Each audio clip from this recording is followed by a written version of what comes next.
A self-made man, his privileged wife, and two strapping sons. They had really the best of everything. They would play outside, play hockey in the street. Life seems oh so perfect. Until somebody decides to sever ties. Because this is a body without a head, without hands, every little thing could be important. The American dream becomes a bloody nightmare. It's gruesome, it's tragic, and it's the stuff you usually just read about in the movies.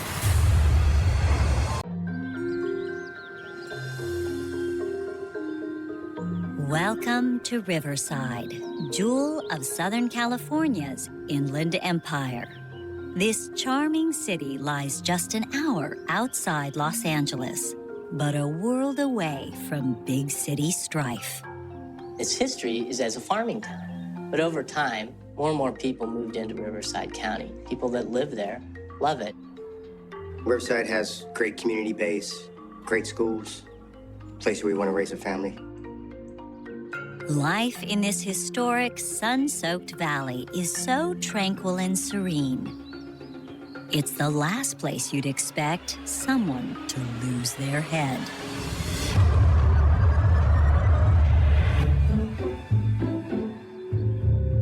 One of Riverside's hardest working families is the Batistas. They aren't the type to let a beautiful day go to waste. Today, Jose is playing handyman.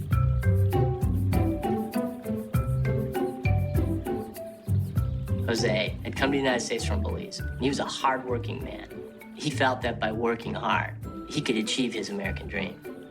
He shared the dreams that a lot of immigrants do when they come here. They want a better life.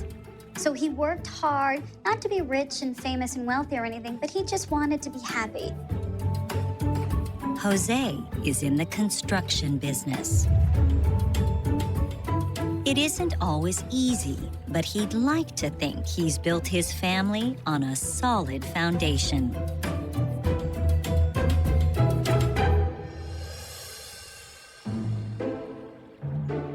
Of course, behind every successful man stands a strong woman.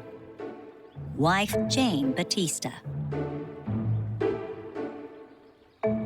She plays the part of a loving housewife. But watch out if something is broken or out of place. She can become strong-willed and a little demanding. All wrong. Something Jose takes in stride. Jane's a no-nonsense type of person. Jane is the kind of person who is going to do whatever it takes to get what she wants, and no one, not even her family, is going to stand in her way. Sophisticated Jane and master craftsman Jose may seem an odd pair.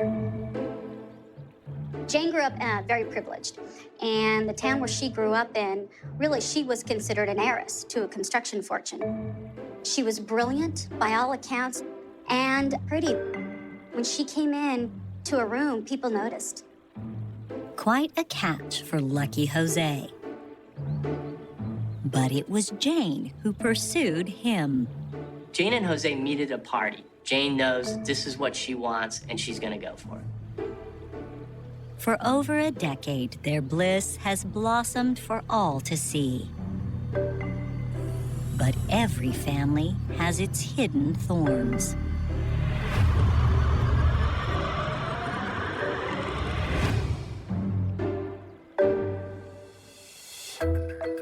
While Jane and Jose seem to value every moment spent together, their greatest treasures are their two sons, Jason and Matthew. College student Jason, the elder, is a 20-year-old science whiz. Jason was very knowledgeable of chemistry. He was very smart. There wasn't anything that he didn't know. Jason is a hard-working kid, just like his dad. His core identity is built into hard work, getting good grades, and at home, he's a loving son and a caring brother. Does it get any better?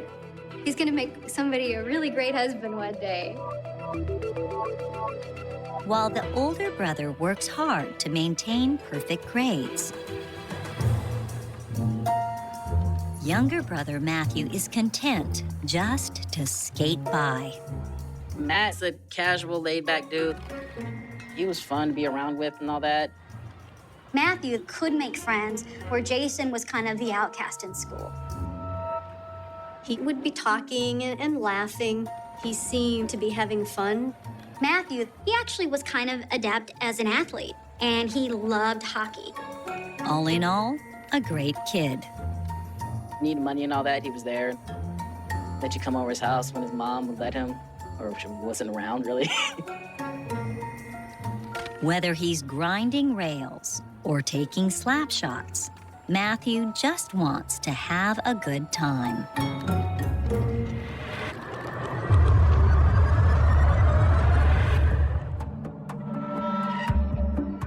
Today is Father's Day, and Jane and the boys can't wait to show Jose appreciation for all he does.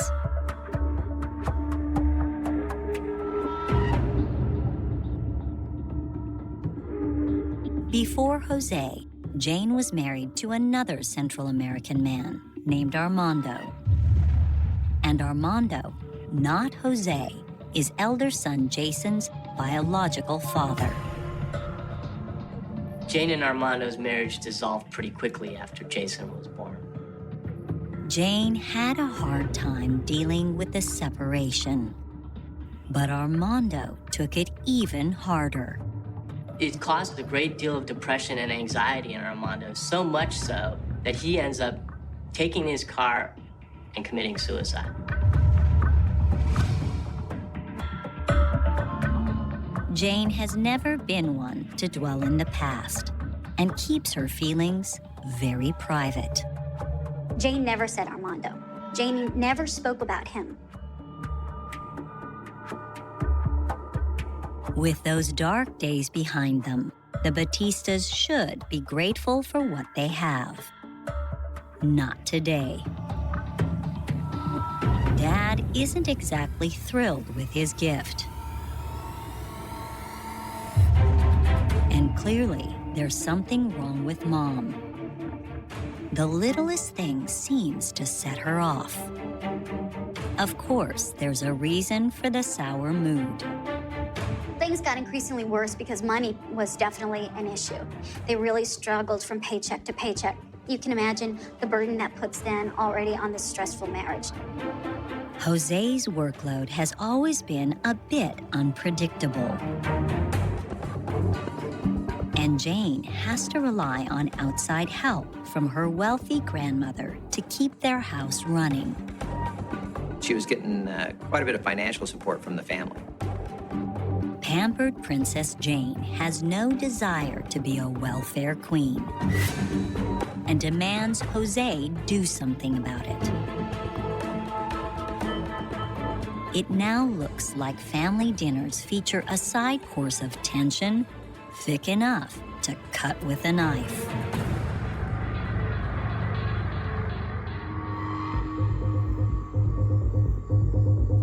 Things really unravel with Jose. Before you know it, they're fighting a lot. She's trying to take control. She's belittling.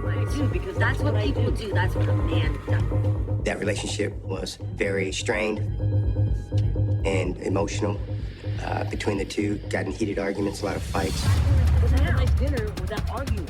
Everybody took their hard positions and they stayed there. And it didn't just affect Jane and Jose. Calm down. That's all I'm saying. Calm down. The two sons are caught between Dad's brooding and Mom's snide remarks. It affected Jason and Matthew in ways that were extremely deep. Matthew especially. It bothered him to talk about it, but he really didn't want to be open about it. It may have been depression, it could have been lack of love. house was always chaotic. There's always arguing, yelling, things of that nature. And lately, Jane's erratic behavior has been getting even worse. It's one of those things where you want to respond to her behavior, but you just know that it's not going to do any good. She needed a lot of help. She needed mental help, a psychologist. Looks like Jose has had enough. It started to become rather alarming. We just weren't sure what was going on in that house, where this was going to lead. In just a few months, their family life will be torn apart. Jane turned on Jose and said something pretty rare for her to say, which is, "You're not gonna leave me too. You're not gonna leave me like Armando did."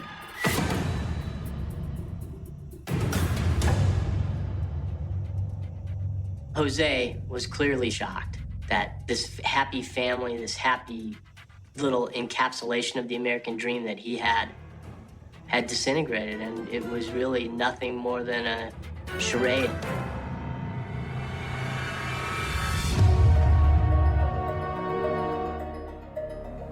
Jose may be heading out the door. But for Jane, Jason, and Matthew, the bad times are just beginning. It was so tense. The air was thick in the house. There was a lot of hatred. And then things got worse. Up next, one Batista loses their mind, and another loses their life. Was the skeleton in the family closet more than someone could bear?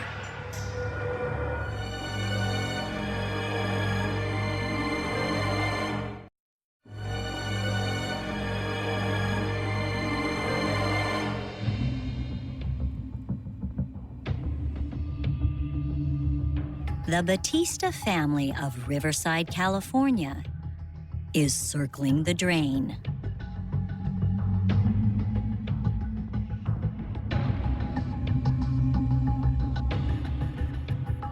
After months of nasty arguments with his wife, Jane, Patriarch Jose is finally making good on his threat to leave. You're not gonna go.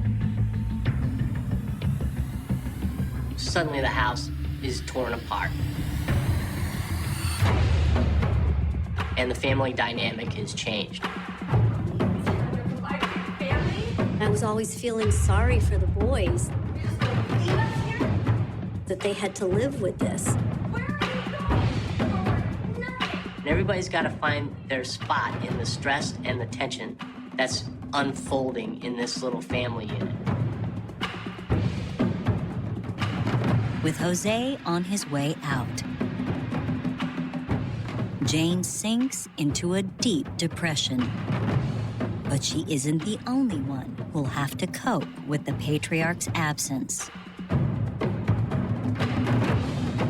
Matthew is devastated at the thought of life without Dad. And soon, his sadness will be overshadowed by resentment. It's no fun at all living under his mother's rule. He does find his own coping mechanisms. He just kind of withdraws and takes it. He cries in the moment, but otherwise he becomes pretty isolated.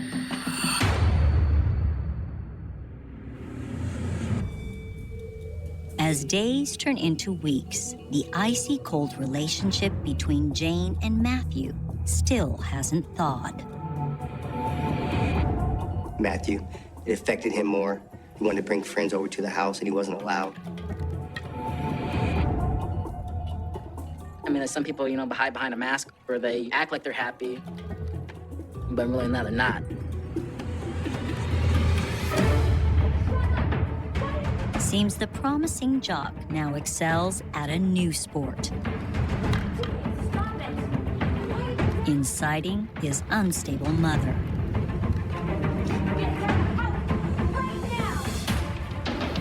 She was starting to be somewhat abusive, and he was a little resentful for that. Stop it! Stop it! Stop it! The pressure is clearly getting to Jane. But her behavior is far beyond the norm. She would also have bursts of loud crying, just carrying on. Why are you looking at me? Heard her yelling, obviously, at one of her sons.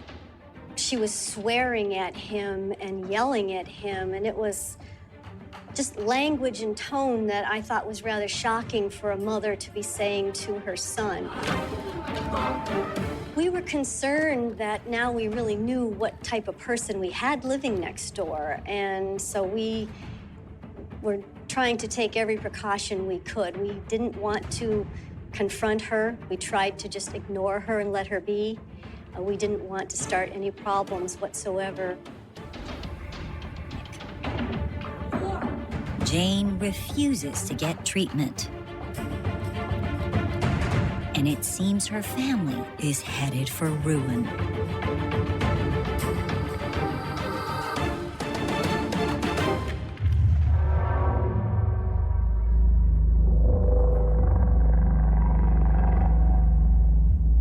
Money has become tight, and Jane and the boys barely have enough cash to stay afloat. Jane received money from her family. They wired Jane and the boys $1,500 a month. As Jane is losing her mind, she can't hold a job.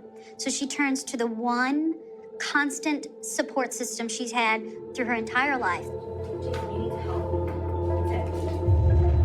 The men in Jane's life have always paid the bills. Now Jane orders elder son Jason to step up and do the same. That's it? That's all you got? Give them away. He had 2 jobs. He worked on campus in the computer lab, and he also had another job working at a local hotel here. He starts working as a clerk at area hotels, making even more money. I mean, you know, he's probably earning easily 20-something grand a year on his own and could have left. Now, Matthew is a different situation. It might have been financial reasons, but I think also maybe Jason felt an obligation to stay there for his brother. So college student Jason slaves away to support his little brother and lay about Mom. With her behavior, we wondered how could she manage to actually work. We were wondering how can she support that house. The boys seemed to have nice clothes, and they had sporting equipment. She had a nice car, and yet she never showed any indication that she was going out every day to a job. Being the breadwinner is a lot for the young man to take on, and that's not the half of it. It becomes clear that Jason has taken Jose's place. Not only is he the family provider and the head of the household, but he's also the target for Jane's ridicule and disdain. The money he earned went mostly to the household, and Jason was a little resentful. With all the men in her life turning against her, Jane is at her breaking point. And in a few short days, their tumultuous private world will be splashed across every newspaper in Southern California.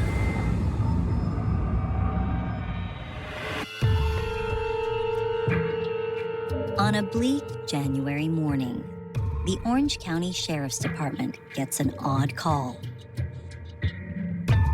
There's been a strange sighting at the bottom of a ravine. A citizen is driving in Orange County, and he sees what he thinks is a body. He's not sure whether it's a mannequin, and patrol deputies are dispatched, and they look at it.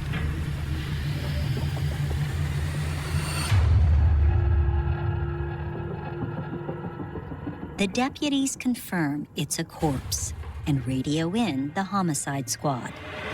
When investigators finally reach the bottom of the treacherous ravine, They're greeted by quite the grisly sight.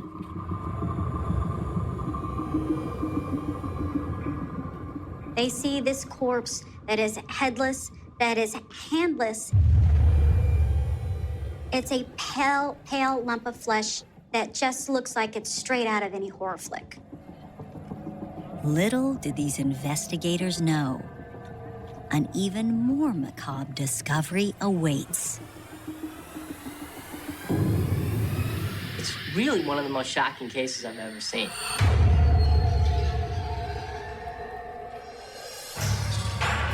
Coming up, a bone-chilling encounter with a cold-blooded killer.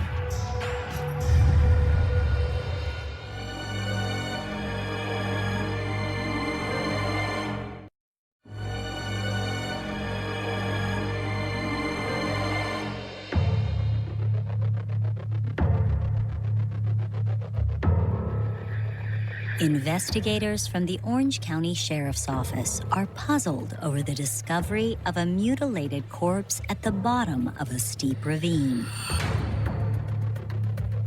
No hands, both the hands are missing, cut off at the wrist, and the head's missing, cut off at the neck. Clearly, whoever did the cutting didn't do it here. Down at the scene, there's no blood. There's no blood whatsoever. The corpse is nude, except for a pair of white underwear. Detectives establish a crime scene because they know that without a head and without hands, every little thing could be important. Including the type of implement used to sever the body. We knew obviously it was some type of cutting instrument, but there were no weapons around the body. Back at street level, two clues start filling in the puzzle. Up at the top, there's a dirt area where it looked like there were tire tracks. And another telltale discovery. We found blood smears on one of the guardrails. The blood evidence and tire tracks suggest the body was dumped from the highway and tumbled down into the ravine. Just minor scrapes to the body that were post-mortem, which means after death, probably from being thrown off the cliff.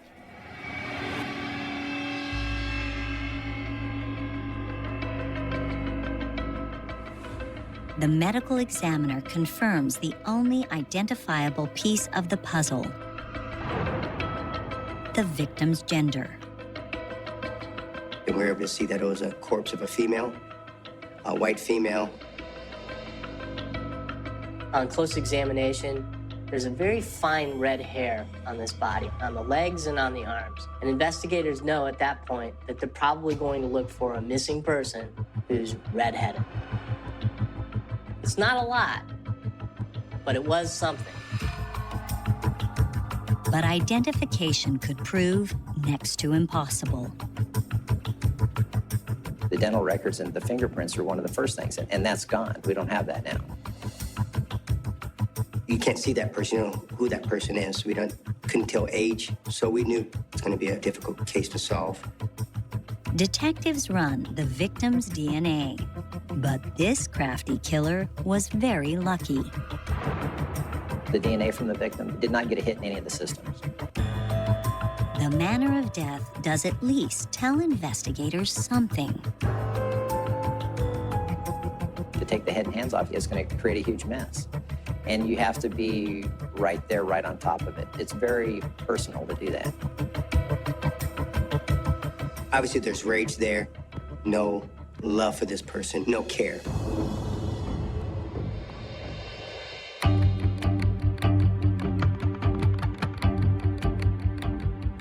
Of course, there's no way to find the killer until police can ID the deceased.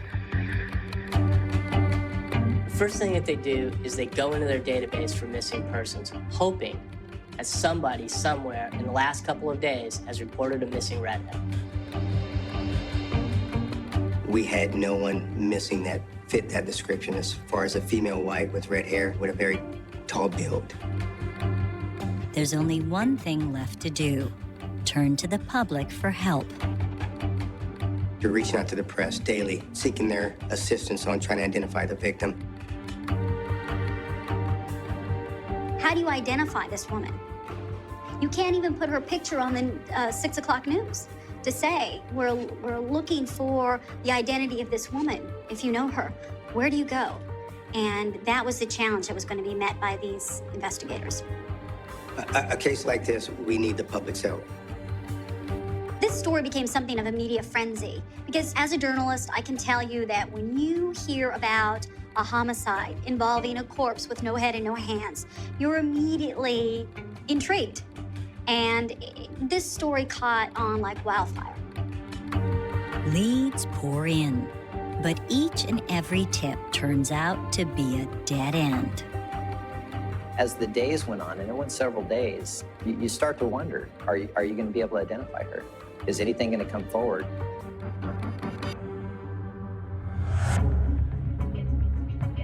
Until finally, there's a break. We get a call from Oceanside PD. They had some information about a body possibly being dumped in a trash dumpster at a construction site. Oceanside is more than an hour from the body dump site, a ritzy town chock full of private cul-de-sacs. And one gated community guard called police with an ominous tale. He's at a construction site, and yet he sees a vehicle pulled up. The driver opened the trunk to unload, but got spooked by the guard, who saw more than intended. He saw a human foot protrude, which excited him. The security guard reacted quickly. He did a great job taking down that license plate and calling the police. When officers back in Riverside run the plates, they're in for a surprise. Immediately, we pull up the DMV photo of the registered owners. First photo that popped up was a photo of a white female that had red hair. Immediately, I knew that was my victim. The woman in the picture is none other than Jane Batista. Word is she'd been spending so much time chasing men before her death. No one in her family reported her missing. Detectives have ID'd the torso, but it's taken several excruciating days to do so. First 48 hours are crucial on cases. Unfortunately, we didn't have it on this one. Part of our job is we have to be the voice for the victim. Now we have a victim, so now we're going to go do something with it. Estranged husband Jose Batista is one person detectives are eager to track down. The police go looking for Jose, and they find him in San Diego, less than an hour away from where Jane's body was found. The patriarch appears distressed by the news, but admits his marriage to Jane had become a nightmare. From the outside, this really looked like a happy family getting along in their neighborhood. But inside, there was a lot more stress and a lot more tension. I'm not leaving. It was Jane that was the one that was always acting out in her fits of rage. Just a wild look in her eye. Finally, Jose had had enough. After they separate, Jose gets a little apartment of his own and he really tries to rebuild his life. But Jane just couldn't let go. She would pop in over to his house. A woman was there. Hi. And Jane went bananas. Who is this? What's her name? What's her name? Show up like this. I'm talking to her. According to reports, Jane tried to attack him. Please, no! I gotta go.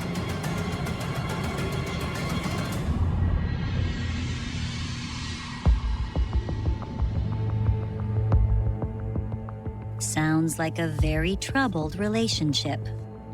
It's one of those things about a standard homicide investigation. You're a suspect until you're not a suspect.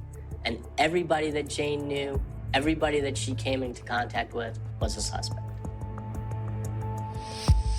The cops leave Jose's San Diego love nest with their investigation still ongoing.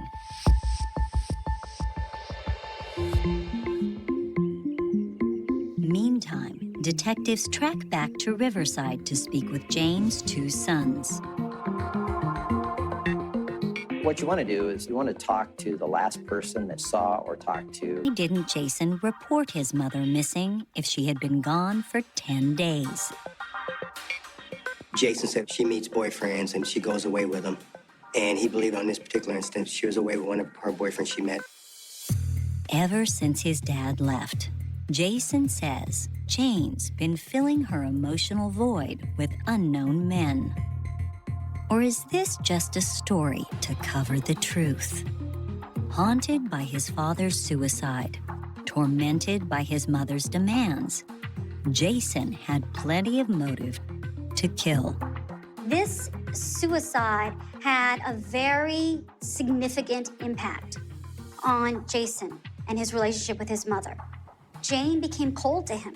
She was really hard on him, on just the tiniest things in life.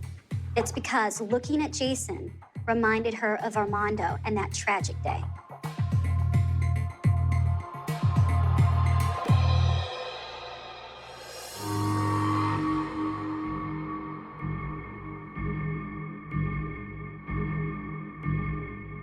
But before cops turn up the heat on the elder brother, they want to safely bring in his younger brother, Matthew. So detectives set a trap. We had asked Jason if he would help us. Jason called his brother Matthew and talked to him. Jason asks where his baby brother is, while police listen in. Matthew was out with his girlfriend looking for a prom dress. Jason tells Matthew to sit tight. He's coming to meet him.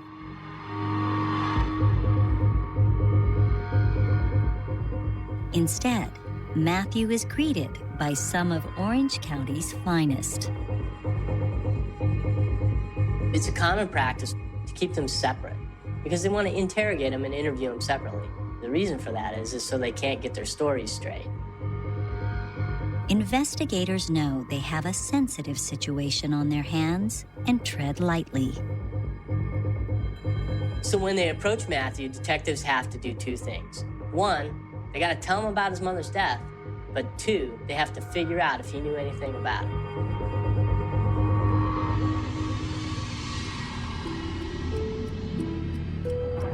Who killed Jane is still anyone's guess. Did Jose, Jane's estranged husband, seek payback for years of emotional turmoil? Perhaps Matthew, the younger son, murdered Mom as revenge for forcing his dad out of the family home. Did elder son Jason snap under the pressure of being his mother's bank account? Or could the two brothers have worked together to take care of their common problem?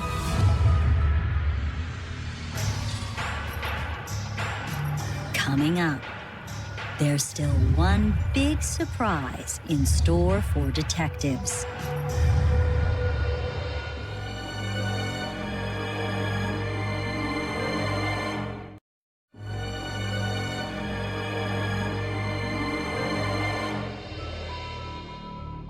Investigators in Orange County, California, are trying to solve the murder of Jane Batista.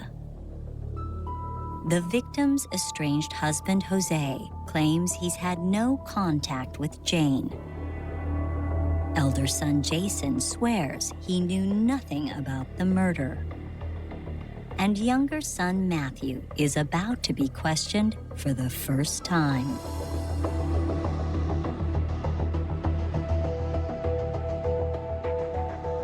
The young man is eerily calm. He didn't seem shocked, so he knew something had to be happening. One interrogation room over, older brother Jason can't stay silent any longer.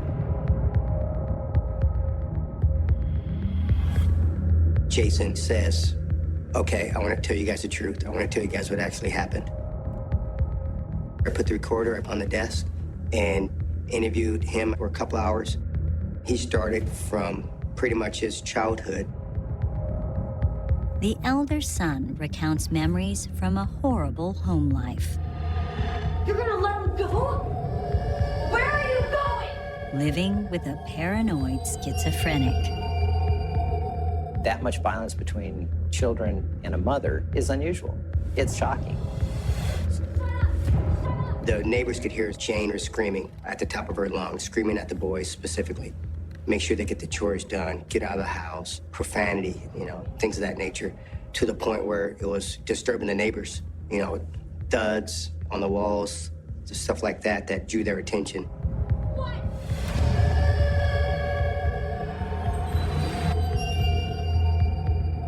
Matthew echoes Jason's traumatic tales. Matthew's stories didn't match 100%, but they did give detectives enough to paint a picture of all the events that led to Jane's murder. According to Jason, it all started one evening at home. Jane's undiagnosed illness was getting worse, and tension between Jane and the boys was palpable.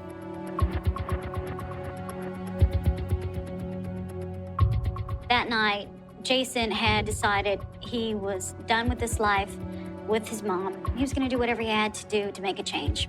Where's my journal? Instead of trying to calm his mother like he had so many times before, Will you help me find it? Where is it? Jason continues fanning the flames. Now, give me my journal. He holds up Jane's diary and calls into question everything his mother holds dear. Give it to me. Shut up, give it to me. Jason claims he tried to shield Matthew. You go in the room. Matthew says he goes into the room and he hears his brother and mom arguing. He tries to drown out the arguing with his headphones. Give it to me. I will kill you. Jason knows just what to do to push her completely over the edge and reads aloud her innermost thoughts.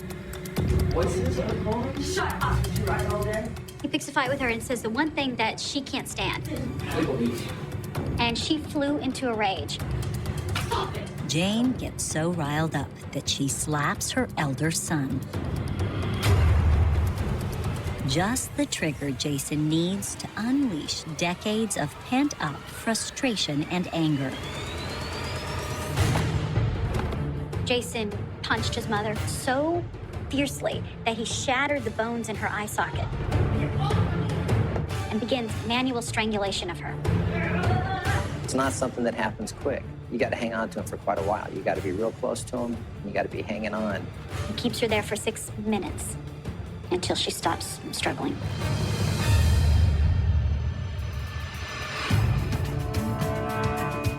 Of course, now he's got a bigger problem. How to cover the crime. Jason drags her body into a bathroom. Jason strips Jane's clothes off and places her in the bathtub. And then he takes a kitchen knife and begins sawing at his mother's neck. Jason uses the same knife to cut off his mother's hands. Then when he finishes, he cleans up. He's got to do something with her head and her hands. He puts them in a duffel bag and shoves the duffel bag in the closet. Now to get rid of the rest of her. He loaded the body up in a sleeping bag. Matthew! After that point, he told Matthew, hey, I need your help.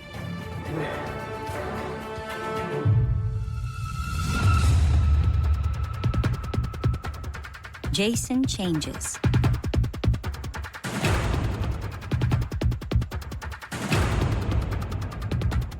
and the brothers silently stashed their mother's corpse in the family car.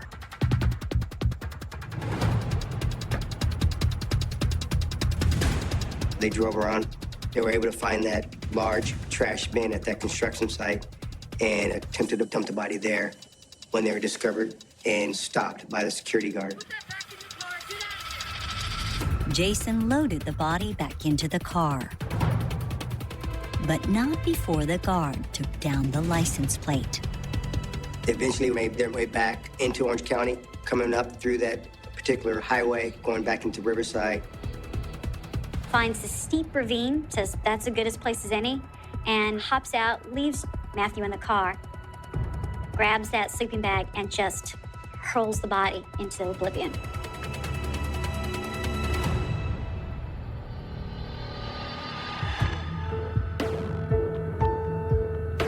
Life in the Batista house carries on. With Dad gone and Jane's lack of friends, the brothers know nobody will come looking for their mother. They had $1,500 coming in from the family members. They bought a big screen, and Jason moved into Jane's room. So now Jason's truly in charge. They were living the life. Like, now they had all the stuff they wanted. All the while, Jane's head and hands remain tucked away in the closet.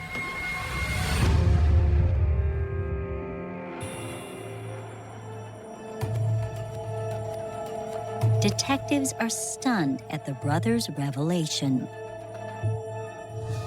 CSI techs are sent to the house to retrieve the duffel bag. One of the forensic scientists that were out on scene unzipped the bag.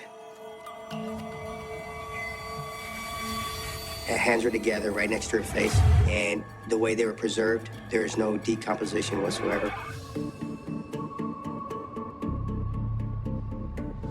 Jason and Matthew both confirmed to police that Matthew had no role in the killing of Jane. Nonetheless, both brothers are arrested and charged with their mother's murder. With nothing left to lose, Jason rolls the dice and goes to trial. He believed himself to be smart and smarter than everybody he came in contact with. Matthew testifies against Jason for leniency. Matthew got time served, a little over 2 years, and then he was allowed to go home. Matthew is released into the custody of his father, Jose. Jane's estranged husband is... Los Angeles can hide violence better than almost any city in America. It knows how to throw a veil over rot and make it shimmer. In daylight, the hills above the basin look scrubbed clean by the sun. All dry brush and expensive silence, roads curling upwards into pockets of privacy where stucco walls and hedges suggest safety rather than secrecy. At night, though, those same roads feel like veins carrying a darker kind of life through the canyon. Headlights slide around blind curves. Music leaks from hidden houses. Men who smile too quickly trade names that may not be real. Money moves hand to hand. Powder changes pockets. People arrive laughing and leave with fear seated quietly in the base of the throat. In Laurel Canyon, the illusion is always strongest just before it breaks. In the summer of 1981, inside one modest house on Wonderland Avenue, that illusion did not simply crack. It was beaten to death. The story that would come to be known as the Wonderland murders did not begin with blood drying on walls or detectives stepping carefully through the wreckage of a crime scene. It began the way many American nightmares begin, with appetite. Appetite for money, for drugs, for notoriety, for the dangerous warmth of being close to people who seemed untouchable. The house on Wonderland Avenue was not grand, not the kind of place tourists would point at from a bus and whisper belonged to a star. It was smaller, lower, more anxious than that, tucked into the canyon with the furtive confidence of a place that had something to hide. People came and went at odd hours. Cars rolled up and left again. Voices rose behind doors. The air around the property had the stale density of too many cigarettes. Too many promises. Too many bad decisions made by men convinced they could still outsmart consequence. By the time dawn reached that house in early July, 4 people inside would be found broken almost beyond recognition.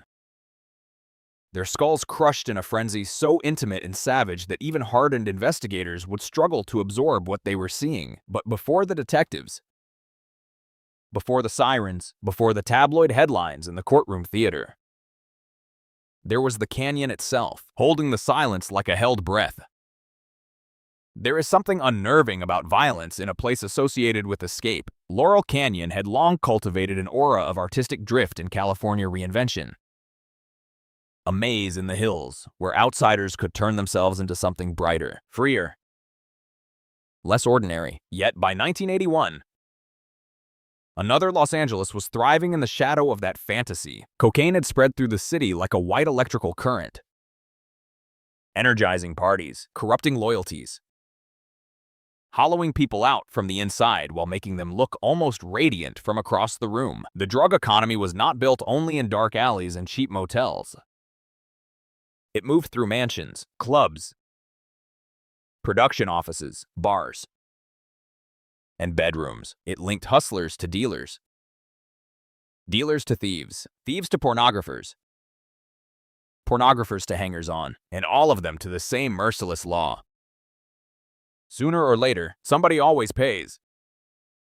Wonderland Avenue sat at the crossroads of that world. The people connected to the house were not kingpins in the polished, cinematic sense. They were smaller and messier than that. Frantic in the way of people who live one panic attack away from collapse, they trafficked in cocaine, in stolen goods, in temporary allegiance.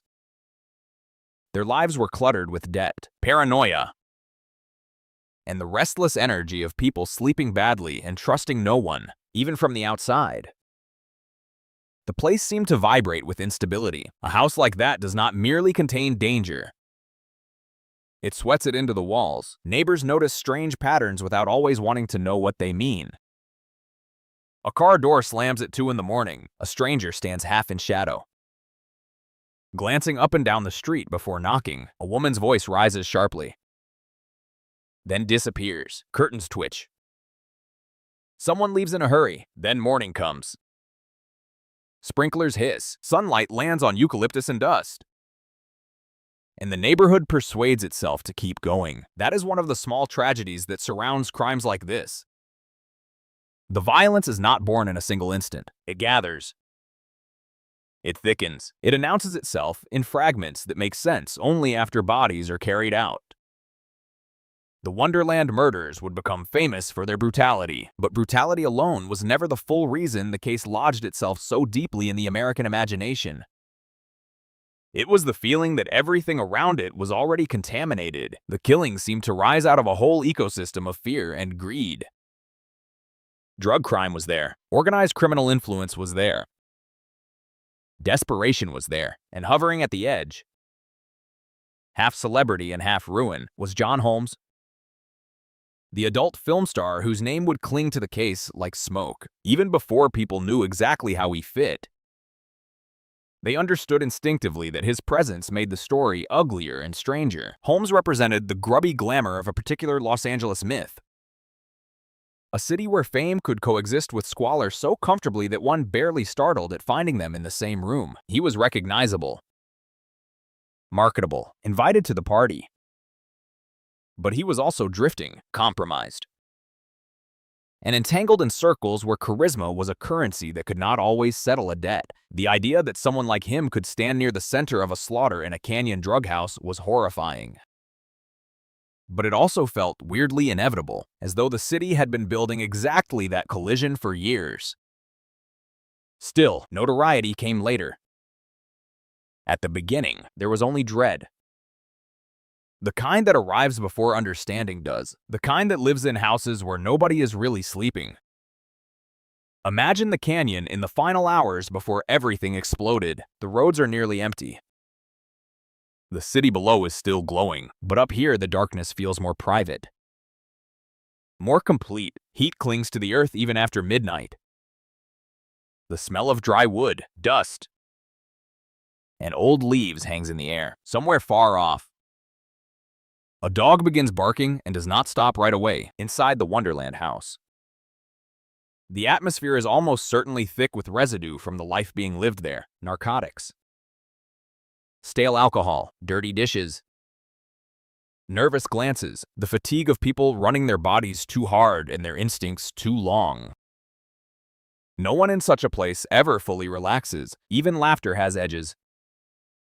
Every knock can mean business or danger. Every late-night arrival can be a friend, a customer, an informant, or the beginning of a catastrophe. People in that world become skilled at pretending not to be afraid. But fear still shapes the room. It dictates where you sit, what you say, whether you answer the door, whether you keep a weapon nearby, whether you trust the person beside you enough to turn your back. The Wonderland house was filled with exactly that kind of fear. Fear disguised as bravado. Fear numbed by drugs. Fear translated into reckless confidence. And yet, even then, it is likely no one inside truly pictured what was coming. Bludgeoning is among the most intimate forms of murder. It does not create the distance of a gunshot or the cold efficiency of poison. It requires proximity, force, repetition. It turns the human body into both weapon and witness. The killer hears every impact, feels it, sees the damage bloom in real time. To imagine 4 people attacked that way inside one house is to imagine violence that is not merely functional but expressive, almost punitive in its excess. That is why the Wonderland murders struck people so hard. They did not read like a transaction gone wrong in the ordinary criminal sense. They felt like an eruption of fury. Not just killing, but overkill. Not just silencing, but obliterating. The scene left behind suggested something deeper than panic and colder than rage. It suggested a message. In America, we have always been fascinated by the threshold where vice stops looking glamorous and starts looking medieval. Cocaine in the late 1970s and early 1980s still carried a seductive sheen in parts of popular culture. It was linked to nightlife, to money, to status, to speed. It glimmered in mirrors and bathroom counters and promises whispered over music. But the house on Wonderland Avenue showed the bill arriving in its most primitive form. Behind the nightclub light and the counterfeit swagger, there was this bone. Blood, splintered flesh. A home turned into a chamber of punishment. It exposed the drug world not as a realm of reckless freedom, but as a trap full of unstable men whose pride was larger than their judgment, and whose debts could become fatal overnight. And because Los Angeles was Los Angeles, because the machinery of spectacle was always waiting nearby, the killings almost instantly became more than a crime. They became a story people could not stop staring at. There were the bodies, yes. There was the horror of the attack, but there was also the cast of characters, each one seeming too lurid to be entirely real. Dealers, addicts, operators, women caught in the orbit of violent men, a porn star with a famous face and a damaged life. Wealth and sleaze brushing shoulders with underworld discipline, the kind of material that tabloids feast on because it flatters the public illusion that evil is always theatrical. Yet underneath all that spectacle sat something far more ordinary and far more tragic. Human beings whose choices had narrowed their world until brutality could enter it almost without resistance. One of the cruelest truths about cases like Wonderland is that the victims are often swallowed by the myth of the crime. Their names become secondary to the house. The canyon, the celebrity connection, the gore. The public remembers the headline and forgets the individuals. But before they became part of an infamous tableau, they were people moving through their own private hours, carrying whatever hopes and fears had survived inside them. A woman may have looked around a room and wished, for one brief moment, to be somewhere else entirely. A man may have told himself he still had time to fix things. Someone may have mistaken familiarity for safety simply because the walls were known to them. We often imagine victims in notorious murder cases only at the instant of death, as if their lives began with our horror. In reality, the tragedy is that life was still happening right up to the moment it was interrupted. Fatigue, conversation, irritation, hunger, memory, intoxication. Routine, then impact. Then another, then darkness arriving, not cleanly, but in blows. The hook of the Wonderland murders is not only that they were savage, it is that they seemed to crystallize a whole city's sickness in a single house.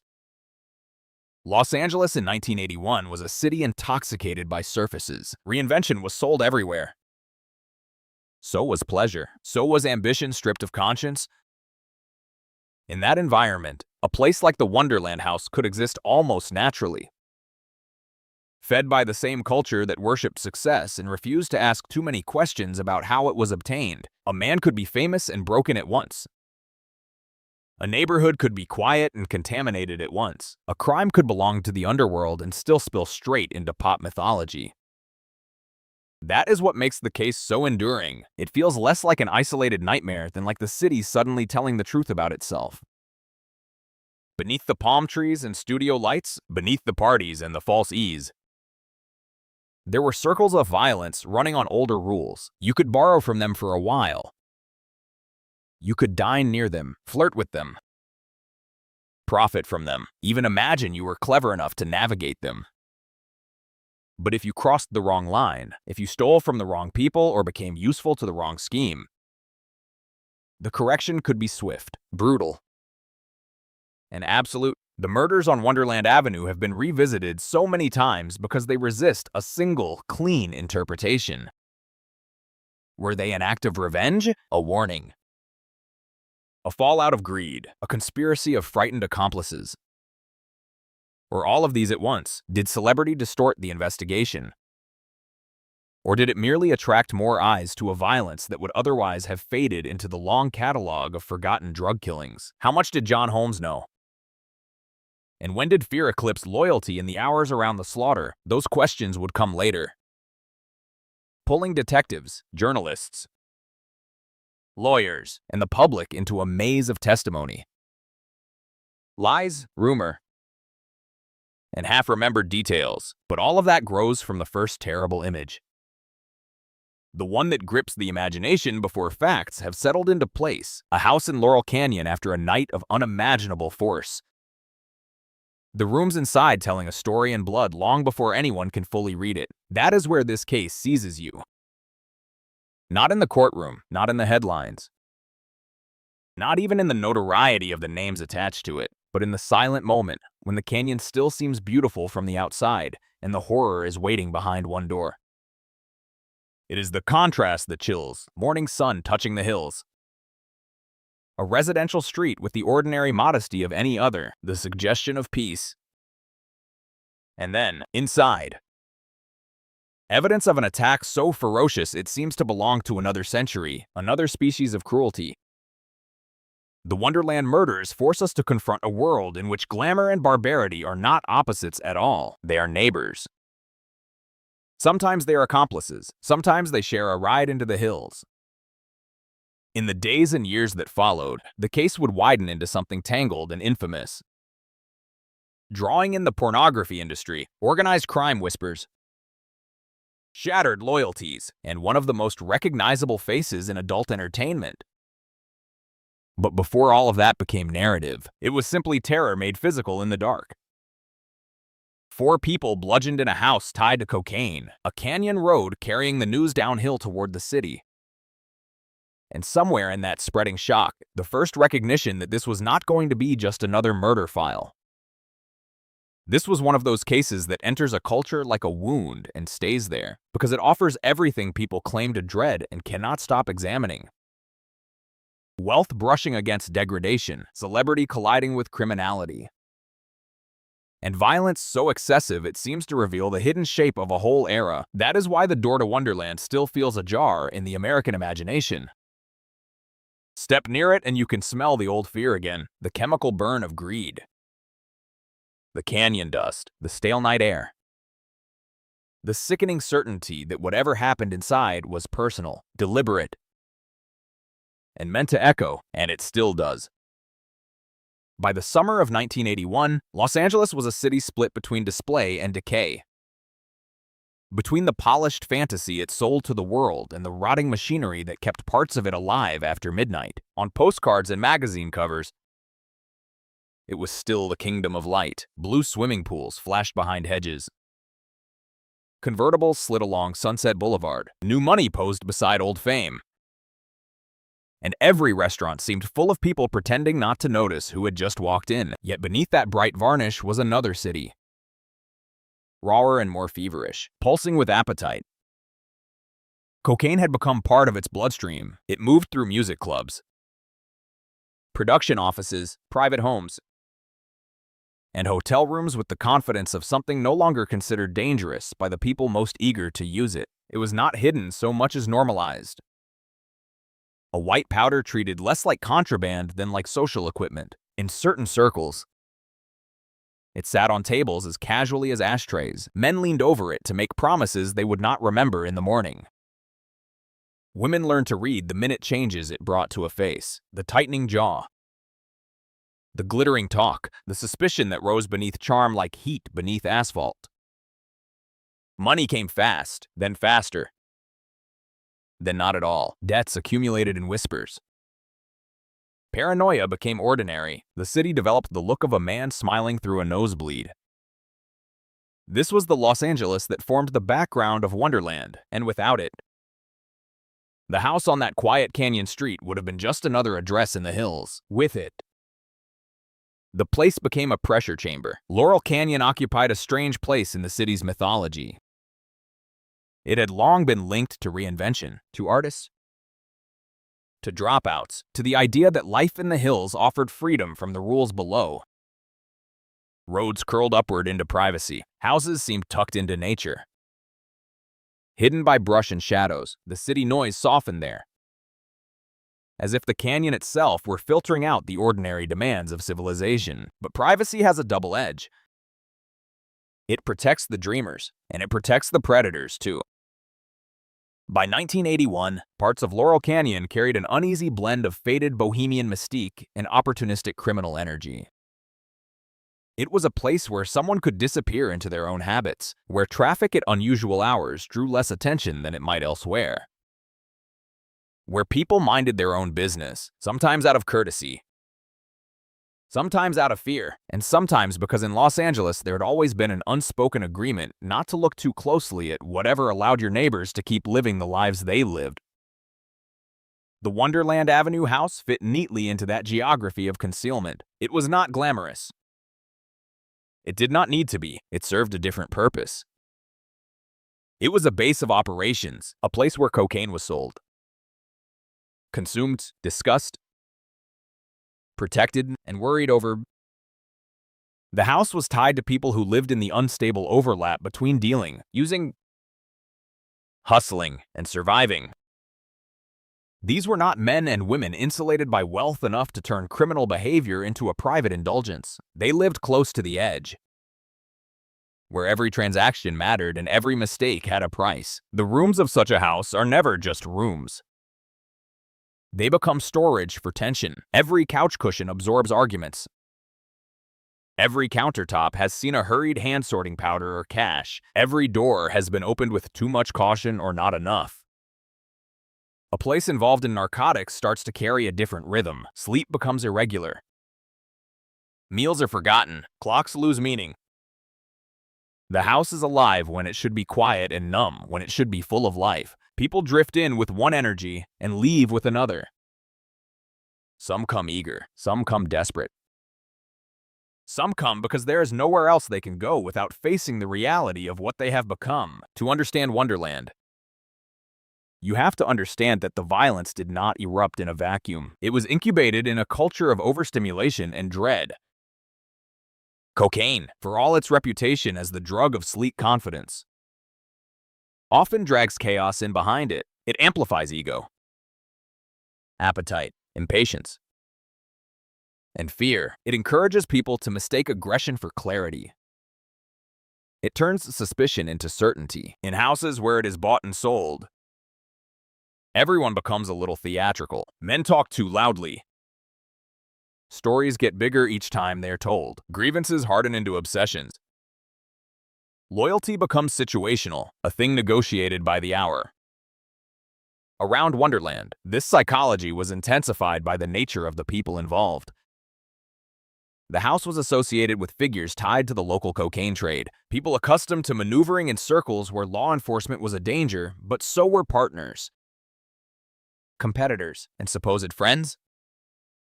They lived with a predator's vigilance and a gambler's denial every time they survived one close call. They trusted themselves a little more and reality a little less, in retrospect.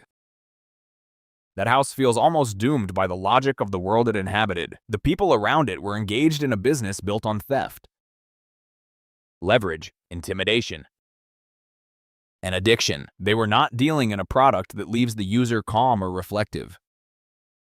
They were living in a city where excess was admired until it became impossible to ignore. They were surrounded by people who needed things from one another but trusted one another poorly. Add to that the gravitational pull of celebrity, the strange corruption of being adjacent to famous faces and mythic names. And the atmosphere only grew more unstable. This was one of the more grotesque truths of Los Angeles then. The underworld did not exist in isolation from show business. The two realms brushed against each other constantly. Nightlife, pornography, narcotics, private parties, and personal collapse often occupied the same social terrain. A person could leave a room full of recognizable people and an hour later find themselves in a house where someone was settling a drug debt with a threat. Fame in that city did not lift everyone upward. Sometimes it merely widened the corridor through which destruction could travel. John Holmes would later become one of the most notorious names attached to the Wonderland case, and even in the broader context of Los Angeles. He embodied something specific and rotten about the time. He had fame, but of a kind that was both lucrative and degrading, marketable and isolating.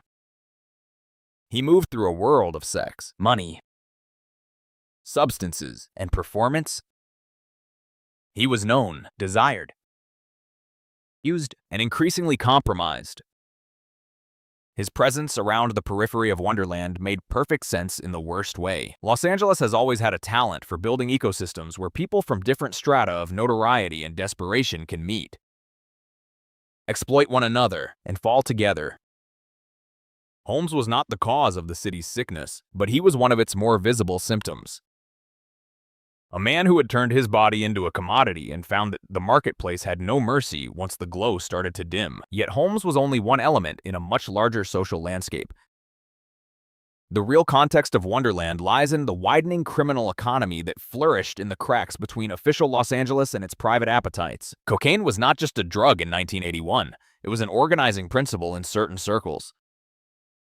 It structured evenings, alliances, debts, ambitions, and betrayals. It rearranged priorities.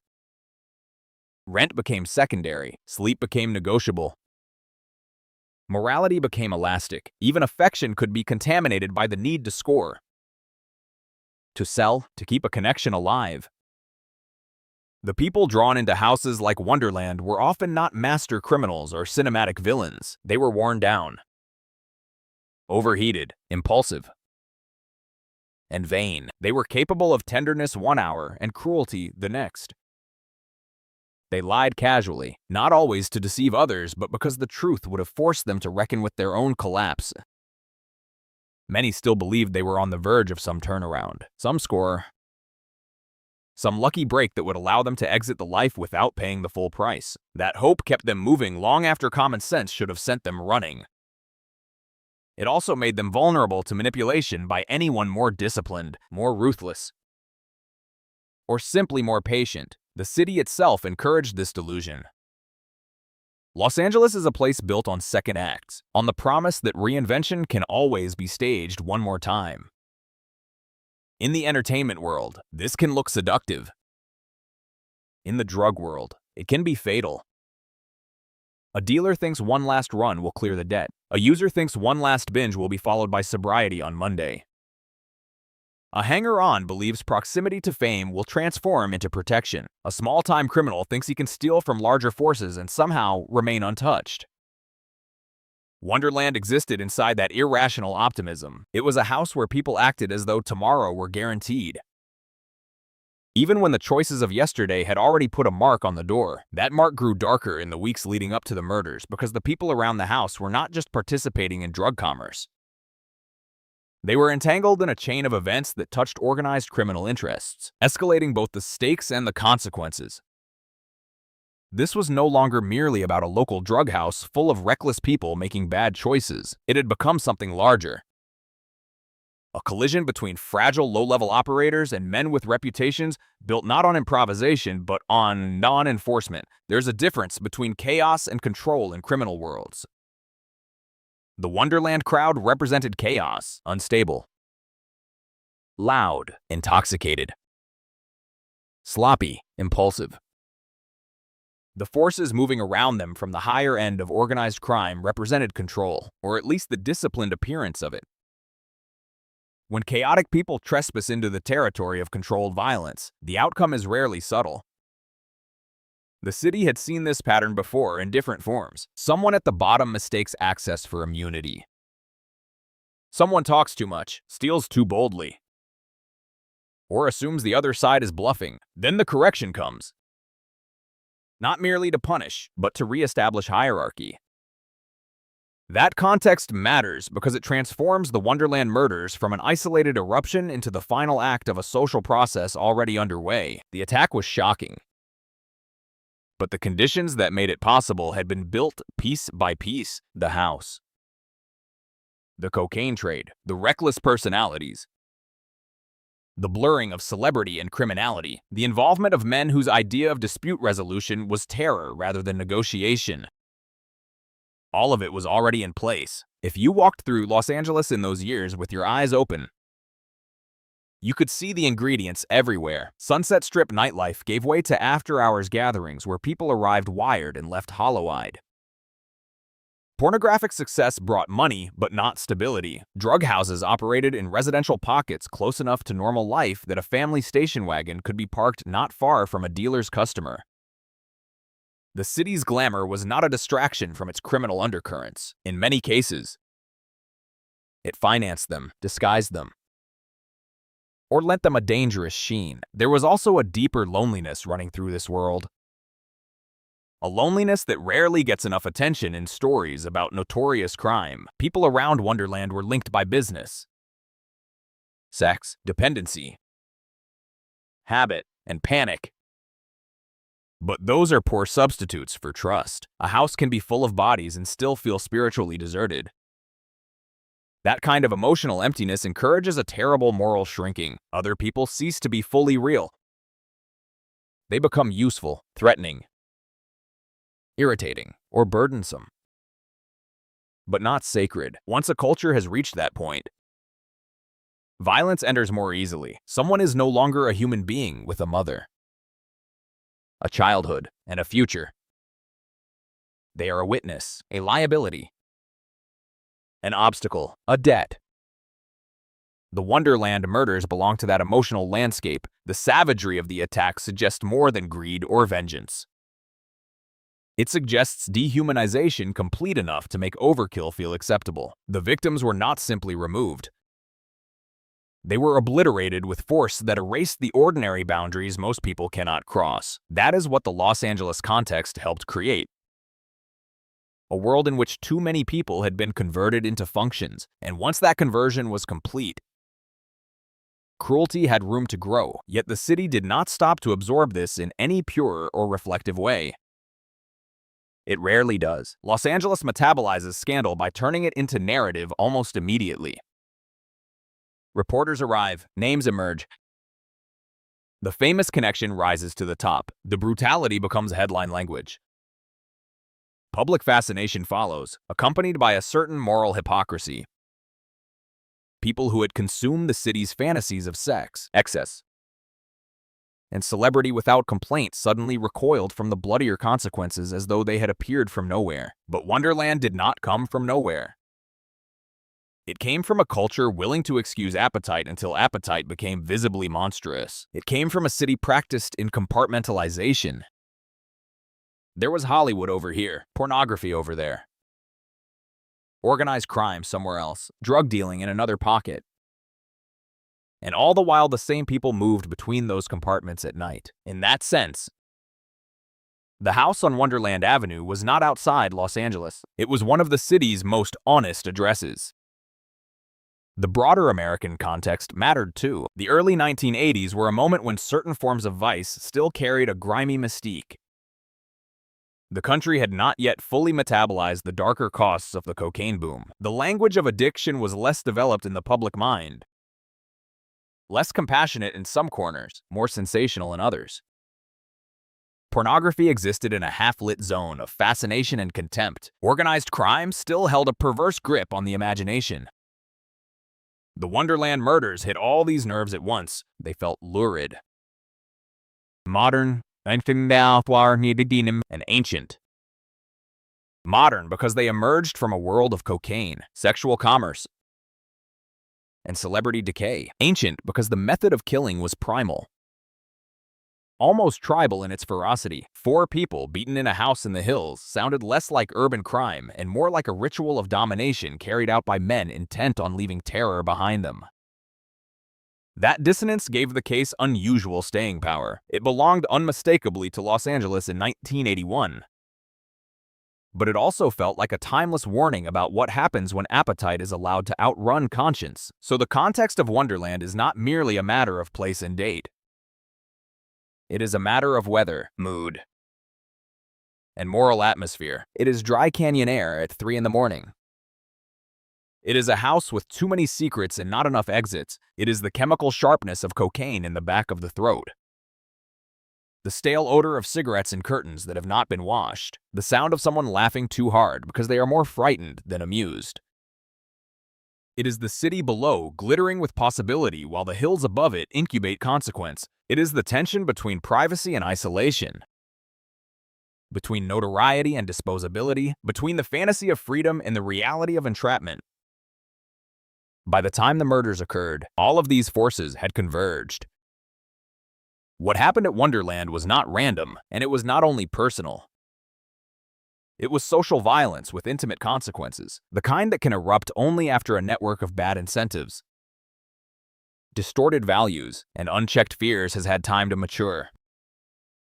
The house stood in Laurel Canyon, but its roots ran through the whole city. Through the parties, the porn sets, the backroom deals, the shifting loyalties, the inflated egos, the drug runs, the whispered names, the old criminal codes, and the new culture of excess that believed every appetite could be fed forever. It could not. On Wonderland Avenue, that illusion was about to be smashed apart. And what would remain after the blows landed was not just a murder scene, but a portrait of Los Angeles at one of its ugliest moments.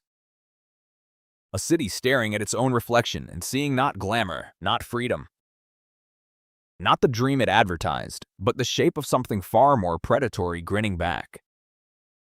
To understand the terror of Wonderland, you have to step away from the headlines for a moment and move closer to the human beings inside that house before the blood became the story. Infamy has a cruel habit of flattening people. It turns them into silhouettes in someone else's nightmare. Names in a police file, bodies in a diagram. A fixed cast in a tale of drugs and violence and sleaze, but before the house on Wonderland Avenue became a crime scene, it was still a place inhabited by people with ordinary textures in their lives. People who had voices, moods, grievances, habits, fears, and small private rituals that had nothing to do with how history would remember them. If there's such a thing as a victim statement in a case like this, it does not arrive neatly. It is not a single speech. It is pieced together from the atmosphere they lived in, from the kind of choices they made, from the people they trusted too long, from the ways they tried to survive in a world already narrowing around them. It is the statement made by a life before it is interrupted, by the final vulnerable hours before the door gives way and the future disappears. The victims at Wonderland were not saints. True crime often does a disservice in two opposite directions. It either sanitizes the dead until they no longer resemble real people, or it leans so heavily on their flaws that it quietly suggests their fate was waiting for them all along. Both are evasions. The truth is harder and sadder. The people in that house had become involved in dangerous lives. Yes. Drugs were there. Crime was there. Fear was there. Poor judgment was there. But none of that subtracts from their humanity, and none of it makes what happened to them less monstrous. The brutality of the murders does not ask whether the victims were perfect. It asks whether they were alive. Whether they could feel terror, whether they had once believed the next morning would arrive. They did. That is enough. The house itself had the feel of a place where nerves had long since replaced comfort. It was occupied by people who lived in the quicksand economy of cocaine, where every plan was temporary and every relationship might carry a hidden demand. Yet, even in such places, life still arranges itself into routines. Someone knows where the coffee is. Someone always leaves an ashtray too full. Someone drifts from room to room with the restlessness of a person no longer able to sit still in their own thoughts. Someone sleeps late because the night has been too long. Someone else watches the front door with more attention than they are willing to admit. Over time, those patterns become a kind of counterfeit domesticity. The house may be full of paranoia, but it is still familiar. The people inside may lie to each other, but they still know the sound of one another's footsteps. That familiarity can become deadly because it tricks people into feeling less exposed than they are. They mistake known walls for safety. They confuse habit with security. They tell themselves that, because catastrophe has not happened yet, it may never happen at all. In the Wonderland house, that illusion was probably strongest in the final stretch. Precisely because it had held for so long, you can imagine the hours before the attack with painful clarity.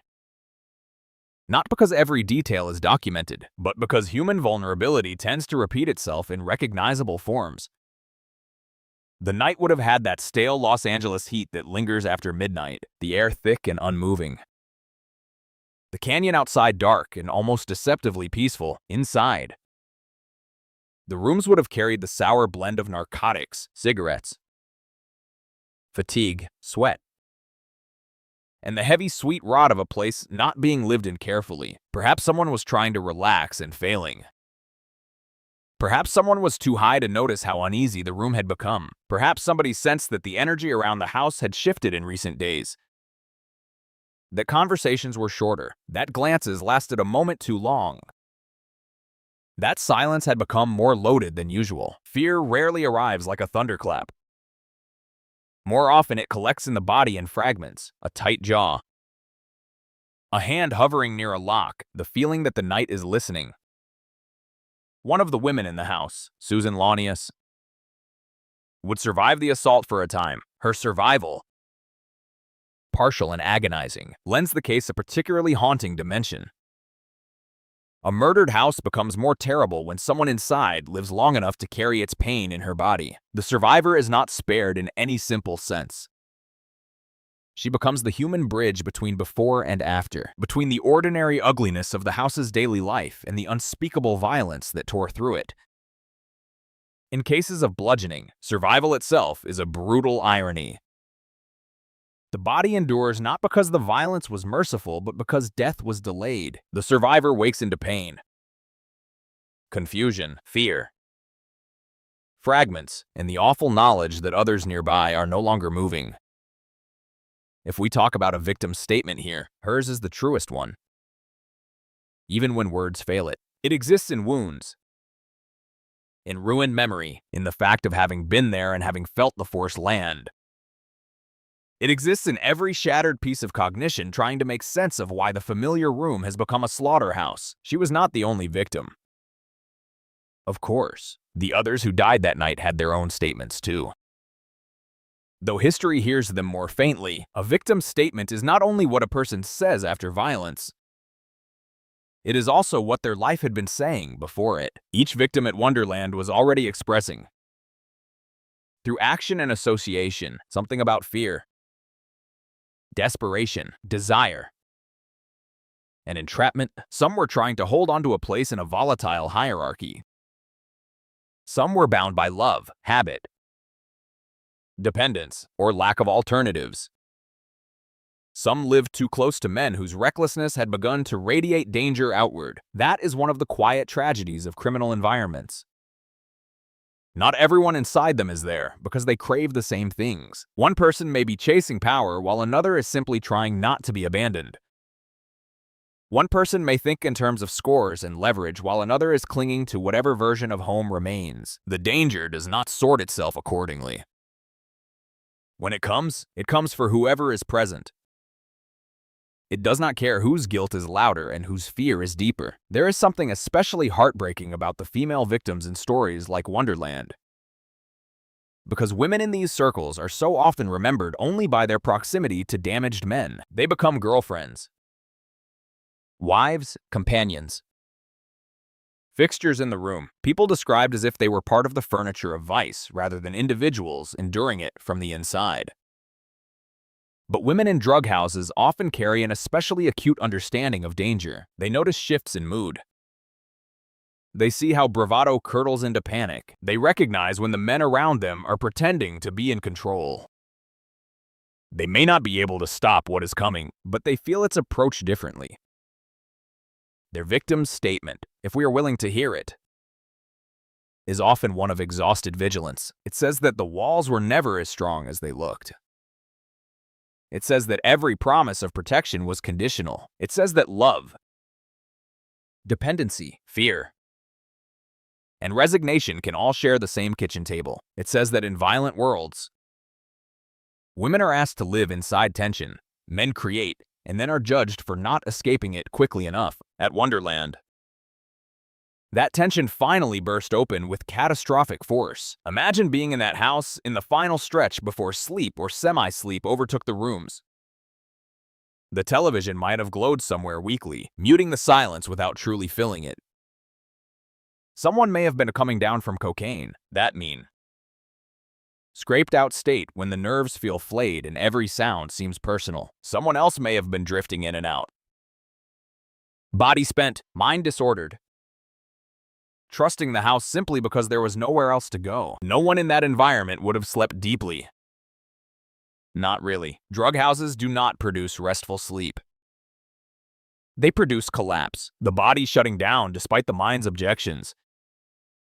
A person in such a place learns to float on the surface of unconsciousness, ready to wake at a knock, a voice, a footstep.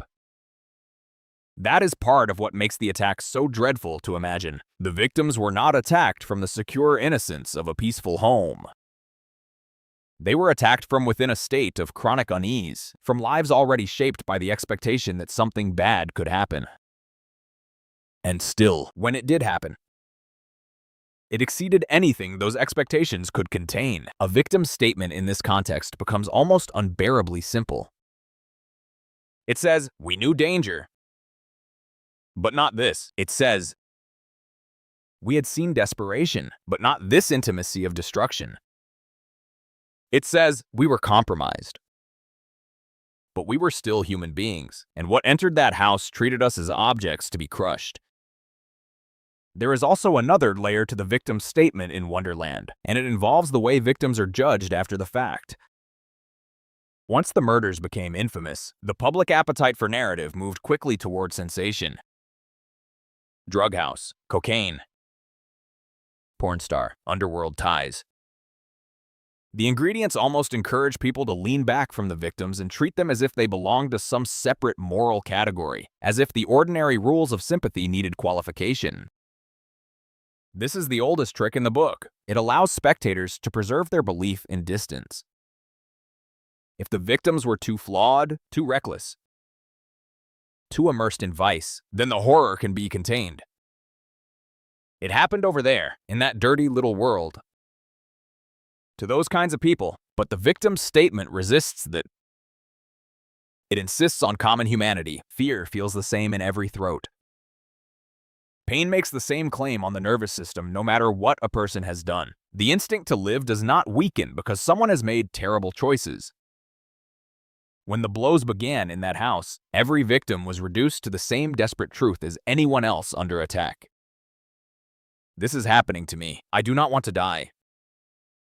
Please let this stop. That is the statement.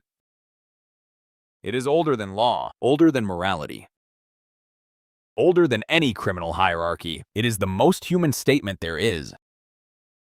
Susan Launius's survival, however temporary, makes that truth impossible to ignore. A survivor of such violence carries not just pain, but witness. Even if memory is incomplete, even if consciousness flickers, even if words fail, the body testifies. Bruises testify. Fractures testify. The pattern of injury testifies. The mere fact that she remained among the living long enough to be found says something horrifying about the duration and force of the attack. This was not a clean execution. It was a battering. Her continued existence after it was not evidence of mercy, but of how savagely a human being can be damaged and still cling to life for a while. If one imagines her awareness returning in broken fragments, the scene is almost unbearable. The taste of blood, the thunder of pain in the skull, the room no longer making sense. Familiar faces now ruined, the mind trying to organize catastrophe and failing. That too is a victim's statement, one beyond language. It says what no polished narrative ever should soften. Violence this intimate destroys not only bodies, but orientation itself. It shatters the basic trust that walls, rooms, and sleeping bodies usually carry. It turns the ordinary geography of living into a map of terror. The male victims, too, deserve to be seen not merely as names tied to cocaine and crime, but as men trapped by their own illusions and the violence of the world they had helped build around themselves. Men in that environment often cultivate a posture of invulnerability because showing fear feels like surrender. They bluff, they posture. They speak in the grammar of control, even when control has already slipped away. But beneath that bravado, there is often a frightened, childlike logic at work. If I stay useful, if I stay alert, if I keep moving, if I say the right thing to the right person, maybe I can outrun what is coming. That is the statement buried inside many male victims of underworld violence. It is not noble, but it is deeply human. They're trying, often badly, to negotiate with consequence. They think there is still a conversation to be had. Yet some kinds of violence do not come to negotiate. They come to close the discussion forever. At Wonderland, whatever calculations the men in the house had been making about risk, revenge, or protection were obliterated the moment the attack began. A bludgeon does not argue. It imposes. This is why the notion of a victim's statement in the Wonderland story must also include the silence after the fact. Silence in crime scenes is never empty. It is full of interruption. A drink left unfinished says one thing. A body found where it fell says another. Bedding, furniture, blood spatter, signs of struggle. All of it is a form of speech after language has been beaten out of the room. The Wonderland house spoke in that way. It said that the attack was not casual. It said that the victims were vulnerable where they were found. It said that the killers either knew the house well enough to enter with purpose or moved through it with terrifying confidence. It said that the violence had a punitive quality, that someone wanted not merely death but devastation. And by extension, it said something about the victims too. They had been within reach of people for whom human fragility meant opportunity. In the end, perhaps the truest victim statement in this case is one the public rarely wants to hear because it lacks glamour. It is this: the people at Wonderland had become trapped in a system that used them up long before it killed them. The cocaine trade erodes judgment, criminal networks erode trust. Dependency erodes freedom. Proximity to unstable men erodes safety. Proximity to fame erodes perspective. Over time, the victims' choices had narrowed, their options thinned out. Their margins for error all but vanished. By the time the killers arrived, the final violence was only the most visible expression of forces that had already been brutalizing these lives from within. The murder weapons may have delivered the fatal blows, but the road to that room had been built by greed, vanity, addiction, intimidation, and the city's willingness to let such worlds grow in the shadows as long as the lights on the boulevard stayed bright. So when we talk about the victims, we should not imagine them only at the endpoint, frozen forever in the horror of discovery. We should imagine them living, smoking, arguing, laughing without much joy, watching doors, trying to sleep, trying to believe the house would hold one more night, trying, perhaps, to deny what their bodies already knew. Because the body often knows first. It feels when the room is wrong. It feels when the air around certain men changes. It feels when ordinary danger is curdling into something more final. Maybe someone inside Wonderland felt that and said nothing. Maybe they had learned that saying it aloud made no difference. Maybe they had said such things before and been told not to worry. That, too, is part of the victim's statement. It is the statement of those who sense the cliff edge while standing in a life that no longer permits retreat. And when the morning finally came to Wonderland Avenue, and detectives and paramedics entered that house and saw what had been done, the world began shaping its lurid narratives almost at once. But the deeper truth remained under all of them, stubborn and simple. These victims were not symbols of decadence, not merely pieces on a board of criminal intrigue. Not supporting characters in the collapse of a celebrity, adjacent world. They were human beings whose final experience was terror delivered at arm's length by someone close enough to hear them breathe. Their statement survives in that fact. It survives in every effort to tell the story without stripping them of personhood. It survives in the refusal to let notoriety erase pain, and it survives in the uncomfortable recognition that once you remove the headlines, the drugs, the sleaze, and the mythology, what remains is the oldest and bleakest statement a victim can make. Whether through words, wounds, or silence, I was here. I was alive. This should not have happened to me. The incident began, as many terrible things do, in the false calm that settles over a house too accustomed to danger. By the time the night deepened over Laurel Canyon, the air outside would have cooled only slightly, never enough to erase the dry heat Los Angeles stores in its hills after a hot day. Wonderland Avenue would have lain in that peculiar midnight hush known to canyon streets, where sound travels strangely and every passing engine seems nearer than it is. A dog barking somewhere below, the brief flare of headlights tracing the curve of the road, the whisper of leaves too dry to sound soft. All of it would have existed around that small house like ordinary scenery. The kind of backdrop people stop noticing when they have lived too long in a place saturated with nerves. Inside, however, the calm was counterfeit. It was the kind of stillness that lives in rooms where people have been living fast, sleeping badly, and pretending for weeks that the consequences are still negotiable. The Wonderland house was not a family home in any stable sense by then. It was a node in a world of cocaine, quick money, dependency, and shifting alliances. It held people whose lives had grown brittle from excess and fear. A place like that never fully settles. Even when the lamps are low and voices have faded, it remains tense, as if the walls themselves are bracing. There are homes where nighttime means rest. There are houses where nighttime means vulnerability. Wonderland belonged to the second kind.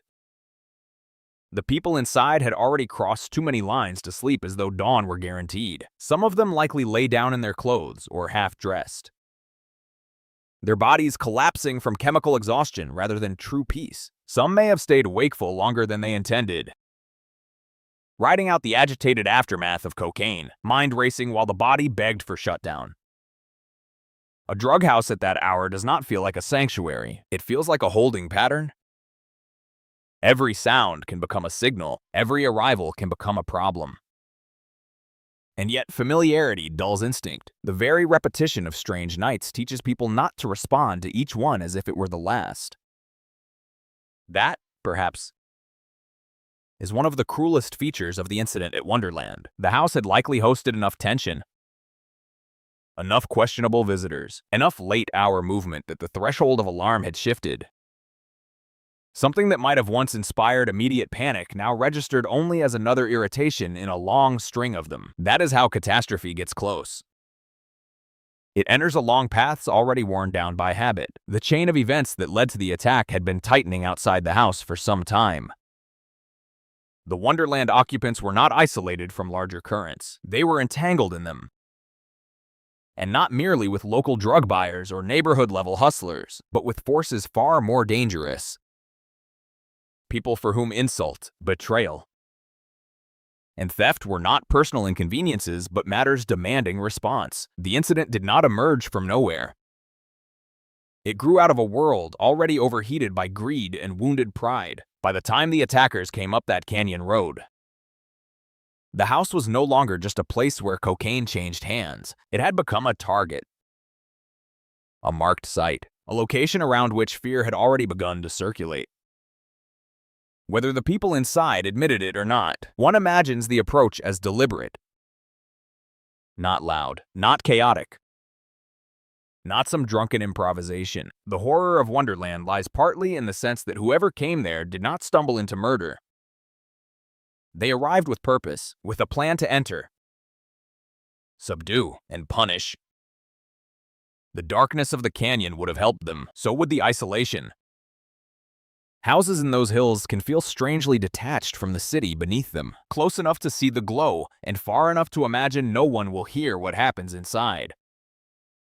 The attackers would have known that. They may have known the layout as well, or at least enough to move through it with confidence. That detail matters, because the incident was not only brutal, but efficient in its own savage way. It struck sleeping or half-conscious people in a domestic interior, turning bedrooms and living spaces into sites of sudden obliteration. There is a chilling intimacy in that.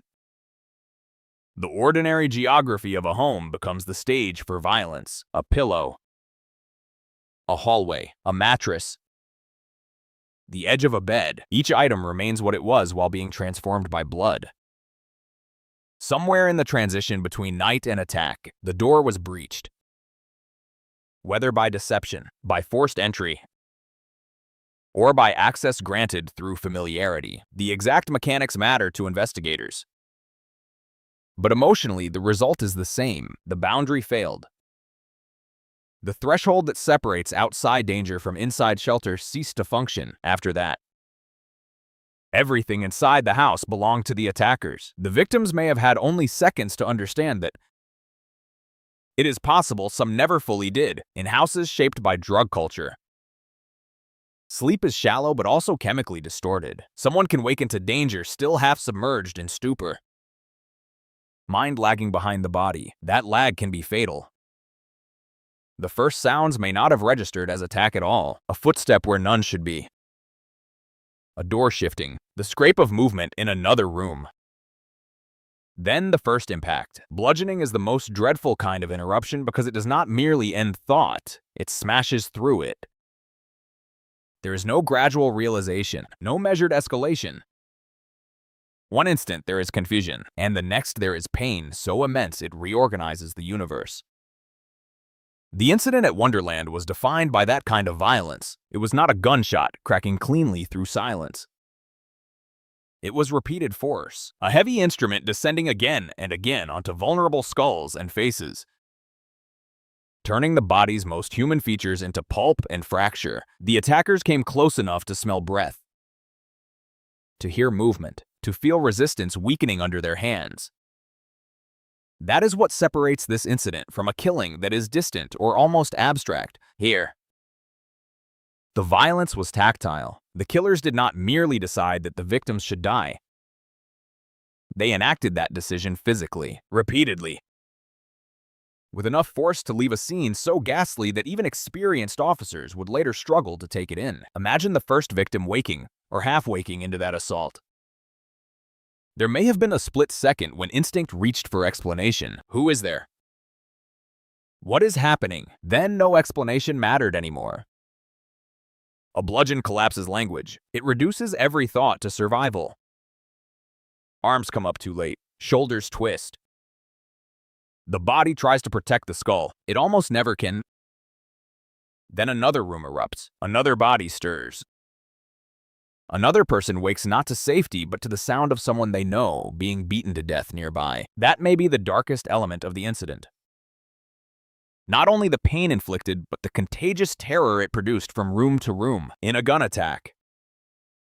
Sound can be sudden and final, in a bludgeoning.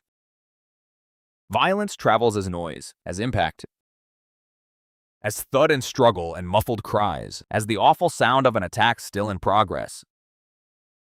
The victims were not only struck, some of them likely heard enough to know what was happening to the others before their own turn came. That knowledge is part of the horror. It means fear had time to form even where escape did not. The Wonderland incident has often been described through its aftermath, but the event itself was probably very fast in clock time and endless in human experience. Minutes can become enormous under attack. A few moments of concentrated violence can hold more terror than years of ordinary living. The attackers moved through the house with ruthless focus. They did not need complicated tools. Only force and certainty. The victims, by contrast, were at every disadvantage. Many would have been disoriented, physically depleted, or trapped by the layout. A narrow hallway becomes a funnel. A bedroom becomes a corner. A bed becomes a place of entrapment instead of rest. Some may have tried to shield themselves. Some may have tried to rise and failed. Some may have called out names, begging for recognition from men who had not come to recognize anyone's humanity. The sheer brutality suggests not panic, but domination. This was not a frightened intruder lashing out. It was an assault designed to overwhelm, disable, and send a message in flesh. That message was written in force. The skull is both vulnerable and symbolic. To crush it is not merely to kill, but to annihilate the face. The seat of identity. That is one reason the murder struck observers so hard. The injuries spoke of punishment, contempt, and overkill. Whoever carried out the incident wanted the victims not just dead, but wrecked. There is an ancient, almost primitive character to such violence. It feels older than cities, older than organized crime, older than Hollywood and cocaine and all the all the decorative surfaces of Los Angeles. Strip the case down to the incident itself, and what remains is one group of human beings entering a house in the night and beating another group nearly beyond recognition. Civilization looks thin in the presence of that fact, yet this was not ancient brutality appearing in a vacuum. It wore the clothes of modern Los Angeles. It entered a canyon house connected to the cocaine trade. It moved through rooms clouded by addiction and fear. It operated in a city that confused spectacle with immunity. Somewhere in the darkness around the incident, John Holmes's looming connection to the players around the house deepened the sense of betrayal and fatal entanglement. Even if he was not physically wielding the weapon, his proximity to the chain of events would later cast a long, poisonous shadow over the narrative. That shadow matters because the incident at Wonderland was not just about anonymous violence. It was bound up with access, familiarity, and the possibility that the house had been exposed from within its own social network. That makes the attack feel even more invasive.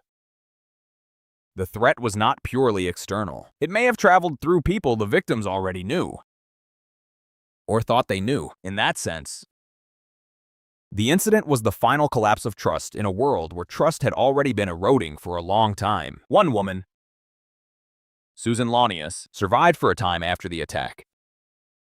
And her survival changes the emotional texture of the incident. It means the attackers did not leave behind only silence. They left behind suffering still conscious enough to exist in the aftermath. To imagine her in those first minutes after the assailants left is almost unbearable. A house that moments earlier had been tense but inhabited now lay stunned, air thick with the metallic smell of blood. Furniture and walls bearing evidence of impact, bodies where bodies should never be. And amid it, a living person shattered but not yet gone. Caught between awareness and oblivion, survival in such a context is not rescue. It is extended exposure to horror. A person waking into that scene wakes into a world that no longer behaves like reality. The mind cannot process it quickly enough. Pain arrives first. confusion second, then the ghastly recognition that the others are not moving. That the familiar house has become a grave. That living fragment of the incident makes it harder to retreat into abstraction. This was not merely a set of fatal blows recorded later in clean forensic language. It was an event that occupied time, sound, sensation, and terror. After the attackers were gone, the canyon would have returned almost immediately to its indifferent quiet. That contrast is one of the most chilling things about crimes in residential neighborhoods. A few minutes after unimaginable violence, the outside world resumes its ordinary posture. The street remains a street. Trees remain trees. A passing car sees only darkness at the windows, somewhere nearby. Someone sleeps through the whole thing. The city beneath the hills goes on glowing.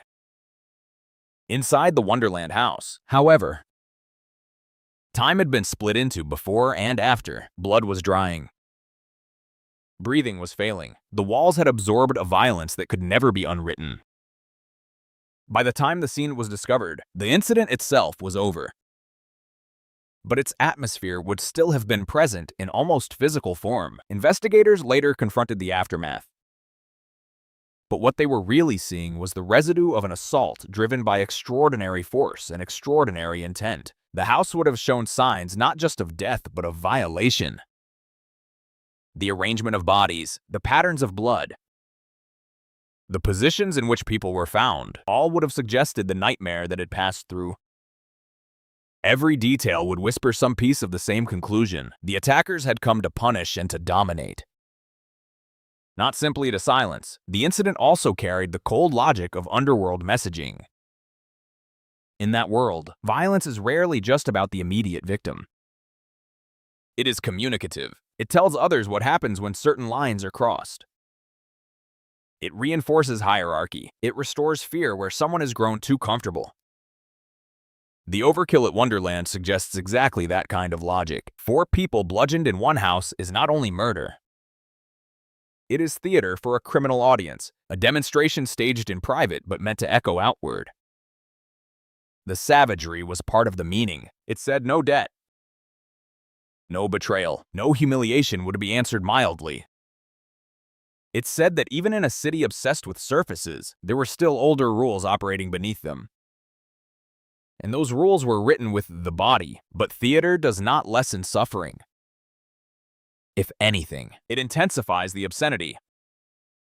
The victims were not killed only for themselves. They were used as instruments in someone else's assertion of power. Their pain became symbolic before their bodies had even cooled. That is one of the ugliest dimensions of organized criminal violence. It strips human beings not only of life, but of singularity. It turns them into examples. The incident at Wonderland did exactly that. By dawn, the house was no longer merely a site of homicide. It was a warning. A story, a shudder moving through networks of people who understood at once what such brutality signified. Yet for all the larger meanings attached to it, the incident must still be understood in its most immediate human form. It was a night invasion. It was sleeping or vulnerable people attacked at close range. It was the terror of waking into blunt force. It was bodies trying and failing to protect themselves. It was a woman surviving long enough to embody the event's cruelty in her wounds. It was a house becoming unrecognizable in a matter of minutes. And because it happened in Los Angeles, because it touched narcotics, celebrity orbit, and organized criminal whispers, the incident would soon be swallowed by mythology, but in the rawest sense. Before myth arrived, it was simple. Not simple in explanation, but simple in fact. Men came in, weapons rose and fell. The weak points of the human body gave way. The victims were left broken in rooms that had held their last ordinary hours. Morning would eventually expose it, and the case would widen into suspicion, betrayal, courtroom performance, and decades of fascination. Yet none of that changes what the incident was at its core. It was the moment appetite became punishment, when the whole diseased ecology around Wonderland condensed into blunt force and descended on sleeping flesh. The canyon kept its shape. the city kept its glow. But inside that house, whatever illusions remained about survival, loyalty, or temporary immunity were beaten out of existence before the sun came up. Morning does something cruel to a house after violence. It reveals everything without softening any of it. In darkness, terror can still feel unreal. Fragmented, suspended in adrenaline and confusion. But daylight gives shape to ruin. It places edges around blood. It clarifies what has been broken. It turns nightmare into architecture. By the time the Wonderland house began to disclose its secrets on that July morning in 1981, the frenzy of the attack had already gone still. But the stillness left behind was not peace. It was the dense, stunned silence that settles over a room after human force has been used past the point of reason. The crime scene at 8763 Wonderland Avenue would become one of the most infamous in Los Angeles history, not only because people had been killed there, but because of the manner in which death had been delivered. This was not a scene of quick executions. Not a room arranged by the clean punctuation of gunfire. It was a house that looked as if violence had entered bodily and stayed long enough to deform everything it touched. Detectives and responding personnel were not walking into mystery in the abstract. They were walking into impact. The Laurel Canyon morning outside would have been indifferent in the way California mornings often are. Bright, dry, deceptively clean. The hills carried their usual beauty. The road itself gave no warning. That contrast is part of what made the Wonderland murders so unsettling from the beginning. The house stood in a residential pocket, not in some abandoned industrial landscape where the public imagination prefers to store its monsters. It was a lived-in structure tucked into the canyon, close enough to ordinary life that the horror inside felt like an insult to the neighborhood's apparent calm. A house on a hillside road. A front door, familiar domestic shapes. And beyond them, a scene so savage that even seasoned officers had to absorb it piece by piece, because the whole of it was almost too much to take in at once. The first shock of a crime scene like Wonderland comes not only from what is present, but from how present it is. Blood in such cases is not a detail. It becomes an atmosphere. It changes the room's gravity. It pulls the eye to walls, floors, bedding, furniture, and bodies, drawing out the path the violence took from one strike to the next. A bludgeoning leaves evidence with a kind of terrible generosity. It does not vanish into a single point the way a bullet can. It spreads. It records movement. It testifies to force, repetition, angle, proximity. In a house where 4 people had been beaten with overwhelming brutality, the evidence would have spoken long before anyone had fully formed a theory. It would have told investigators that this had not been a sudden household dispute or a single impulsive killing. It would have told them that whoever entered the Wonderland house did so with purpose and with a willingness to get close enough to feel the attack happen. There is something especially awful about a bludgeoning scene because it exposes how intimate violence can be. The killer must remain near the victim. The killer must continue through resistance, through sound, through blood, through the visible collapse of the human face and skull. By the time officers confronted the victims at Wonderland, what they were seeing was not merely death, but the visible residue of that intimacy. The faces and heads of the victims had absorbed the attack's full rage. The injuries were catastrophic, so extensive that recognition itself was part of the difficulty. The human face, ordinarily the sight through which we identify one another, had been turned into proof of hatred, punishment, or both. This alone suggested that the murders were excessive even by criminal standards. It is one thing to kill, it is another to obliterate.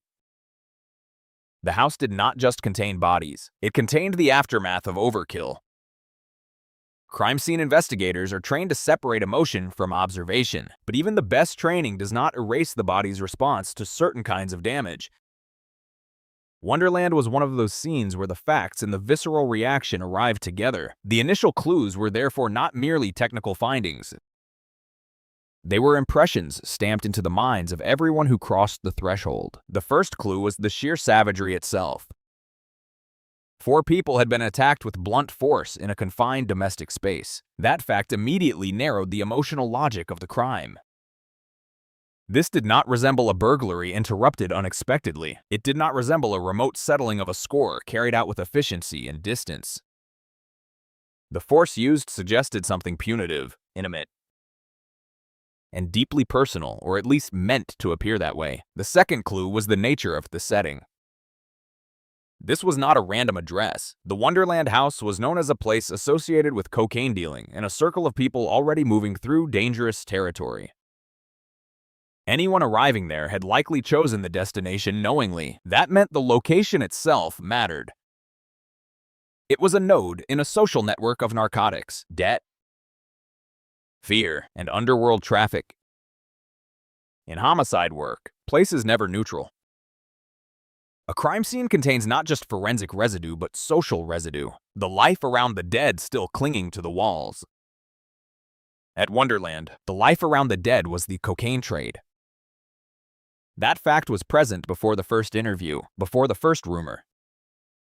Before the first theory hardened, the house itself told detectives that drugs would not be a side issue. They would be central. There were also the bodies and the positions in which they were found, in multiple victim homicides.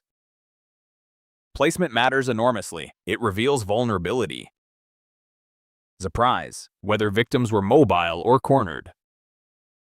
Whether they were struck in bed, in transit, or after attempting to defend themselves. At Wonderland, the arrangement suggested attack within the home's intimate interior, not a confrontation staged ceremonially in one common room.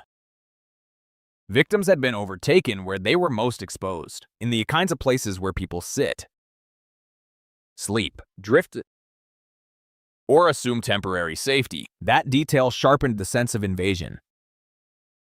Whoever entered the house had not lured everyone into a single space. They had moved through the house or struck where the victims already were, turning private rooms into execution sites. A bed, in particular, becomes haunting in such cases.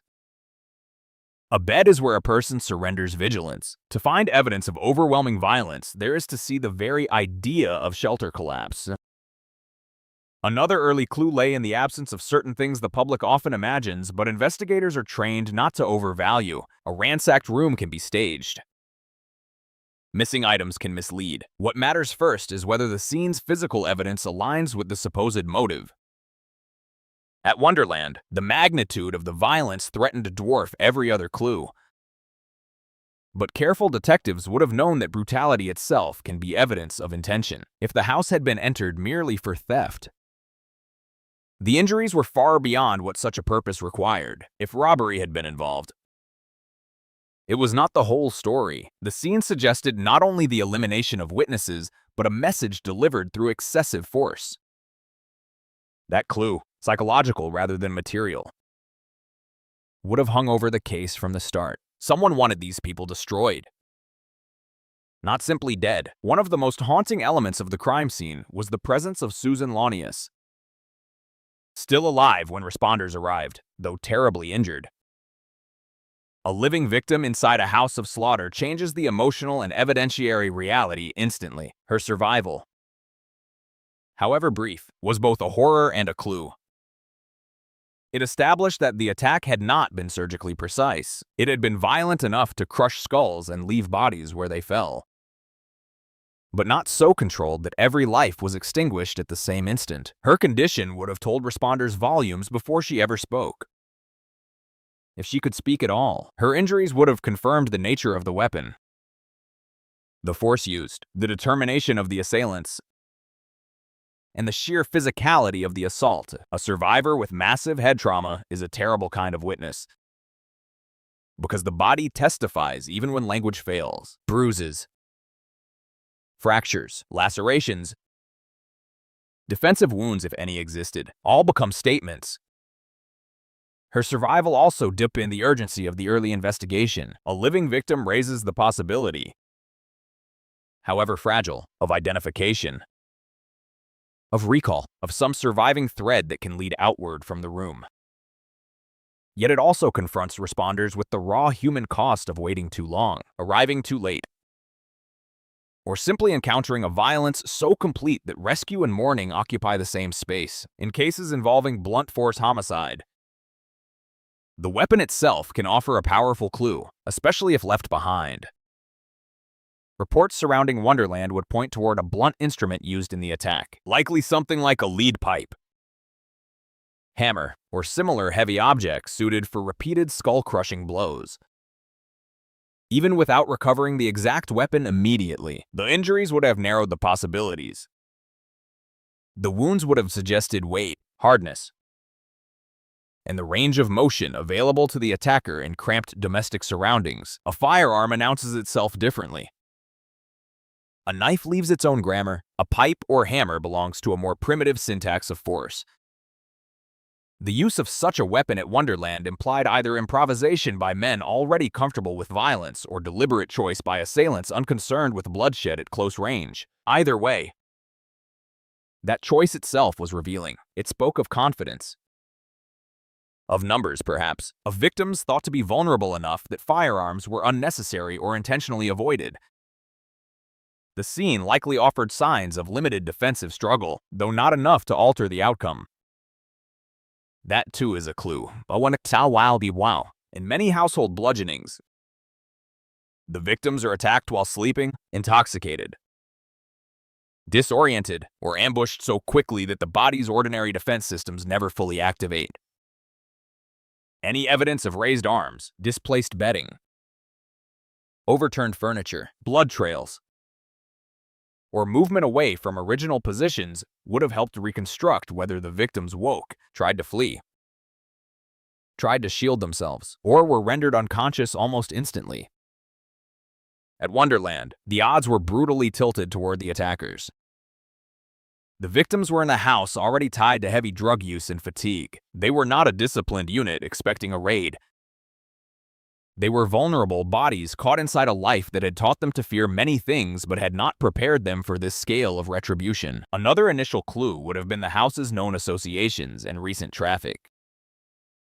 In a neighborhood, especially one with a house already murmured about, patterns matter. Who had been seen coming and going? What cars had appeared recently? Whether the house had drawn tension, arguments, or unusual attention in the days before the murders. Detectives at the scene would have been collecting not only fingerprints and blood evidence, but the social perimeter of the crime. The Wonderland house existed in a web of dealers, users, hangers-on, and opportunists. Early inquiries would almost certainly have revealed that the occupants were entangled in more than personal drama. They had connections outward to the cocaine economy and, more dangerously, to men whose interests were larger and whose methods were far harsher. That possibility would have shifted the case immediately from domestic homicide territory into something broader and more ominous. Then there was the John Holmes factor, not necessarily as a clue lying visibly on the floor, but as a name circulating almost at once around the edges of the house. The victims, and the criminal ecosystem in which they lived. Holmes was not just a celebrity oddity attached later by tabloids. He was part of the social circuitry surrounding Wonderland.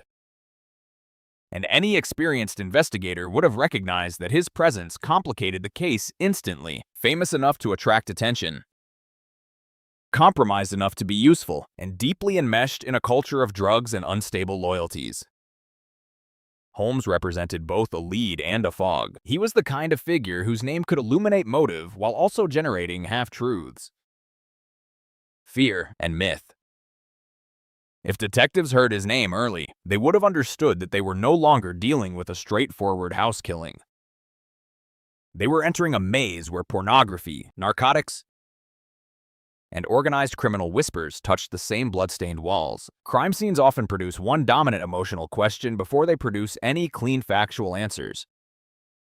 What kind of people could do this at Wonderland? The initial clues would have answered that in part. Not amateurs, not people squeamish about proximity, not thieves startled into violence. The method implied either extreme rage, extreme message sending, or a fusion of both. The number of victims implied confidence, planning, or the advantage of surprise. The house's narcotics ties implied motive rooted in transactions, betrayal, debt, or retaliation. The overkill implied that whatever triggered the assault, the attackers wanted more than resolution. They wanted degradation. They wanted fear to survive them. The early clues therefore moved outward in concentric rings. The innermost ring was forensic. Bodies, blood. Wounds, weapon characteristics. Scene layout, signs of struggle or lack thereof. The next ring was environmental, the house's function as a cocaine base. Its traffic, its neighborhood reputation. Its isolation in Laurel Canyon, the outer ring was relational. The victim's connections, recent conflicts. Possible thefts, and names like Holmes that linked the house to larger criminal currents. A good investigator would hold all three rings in view at once, knowing that no single one could explain the scene alone. Wonderland demanded both precision and intuition, too much attention to the gore, and one risked missing the social machinery that caused it. Too much attention to the celebrity orbit, and one risked flattening the forensic truth into spectacle. The crime scene itself was also an indictment of the era's illusions. Cocaine in Los Angeles still carried a residue of glamour in certain circles, a false whiteness. A suggestion of speed and style and elevated appetite. Wonderland annihilated that veneer. Here was the true interior of the cocaine trade at its rawest, not club lights. Not beautiful people in expensive rooms, a cramped canyon house filled with blood. Shattered skulls and the smell of opened flesh. The crime scene showed investigators and later the public what happens when the social theater of excess collapses into its material consequences. In that sense, the scene itself was a clue to something bigger than motive. It revealed the ecosystem. It showed what kind of city had made such a house possible. It showed how closely glamour could live beside barbarity without the street outside ever-changing expression. By the time evidence collection began in earnest, detectives would have been moving carefully not just because procedure demanded it, but because a scene like Wonderland imposes its own dreadful gravity. Every item matters. Every smear, every hair, every footprint, every broken object. Every blood pattern potentially carries part of the truth, yet the truth at such scenes is rarely hiding in a single object like a puzzle piece in a film. More often it is distributed, embedded across the room and in the lives attached to it. The initial clues did not say everything, but they said enough to make one fact unavoidable. This was no random burst of street violence spilling accidentally indoors. It was targeted, intimate, and linked to a world already primed for catastrophic retaliation. The house had become a stage for retribution, and the evidence left behind was not subtle about that. In the days ahead, theories would multiply. Names would circulate, stories would be told and untold. Organized crime would loom behind whispered conversations. John Holmes would become an almost radioactive presence around the case. But all of that came after the first encounter with the scene itself. After officers stepped into the Wonderland house and saw the physical truth before the narrative machinery started grinding. The crime scene and its initial clues carried a message as clear as any confession. Someone had come into that house not merely to kill, but to crush, to erase, and to remind everyone connected to it that the debts and betrayals of that world were settled not with mercy, but with ruin. That message was written across bedding, walls, bodies, and air. The mystery lay in exactly who authored it. The certainty lay in the fact that they had wanted it read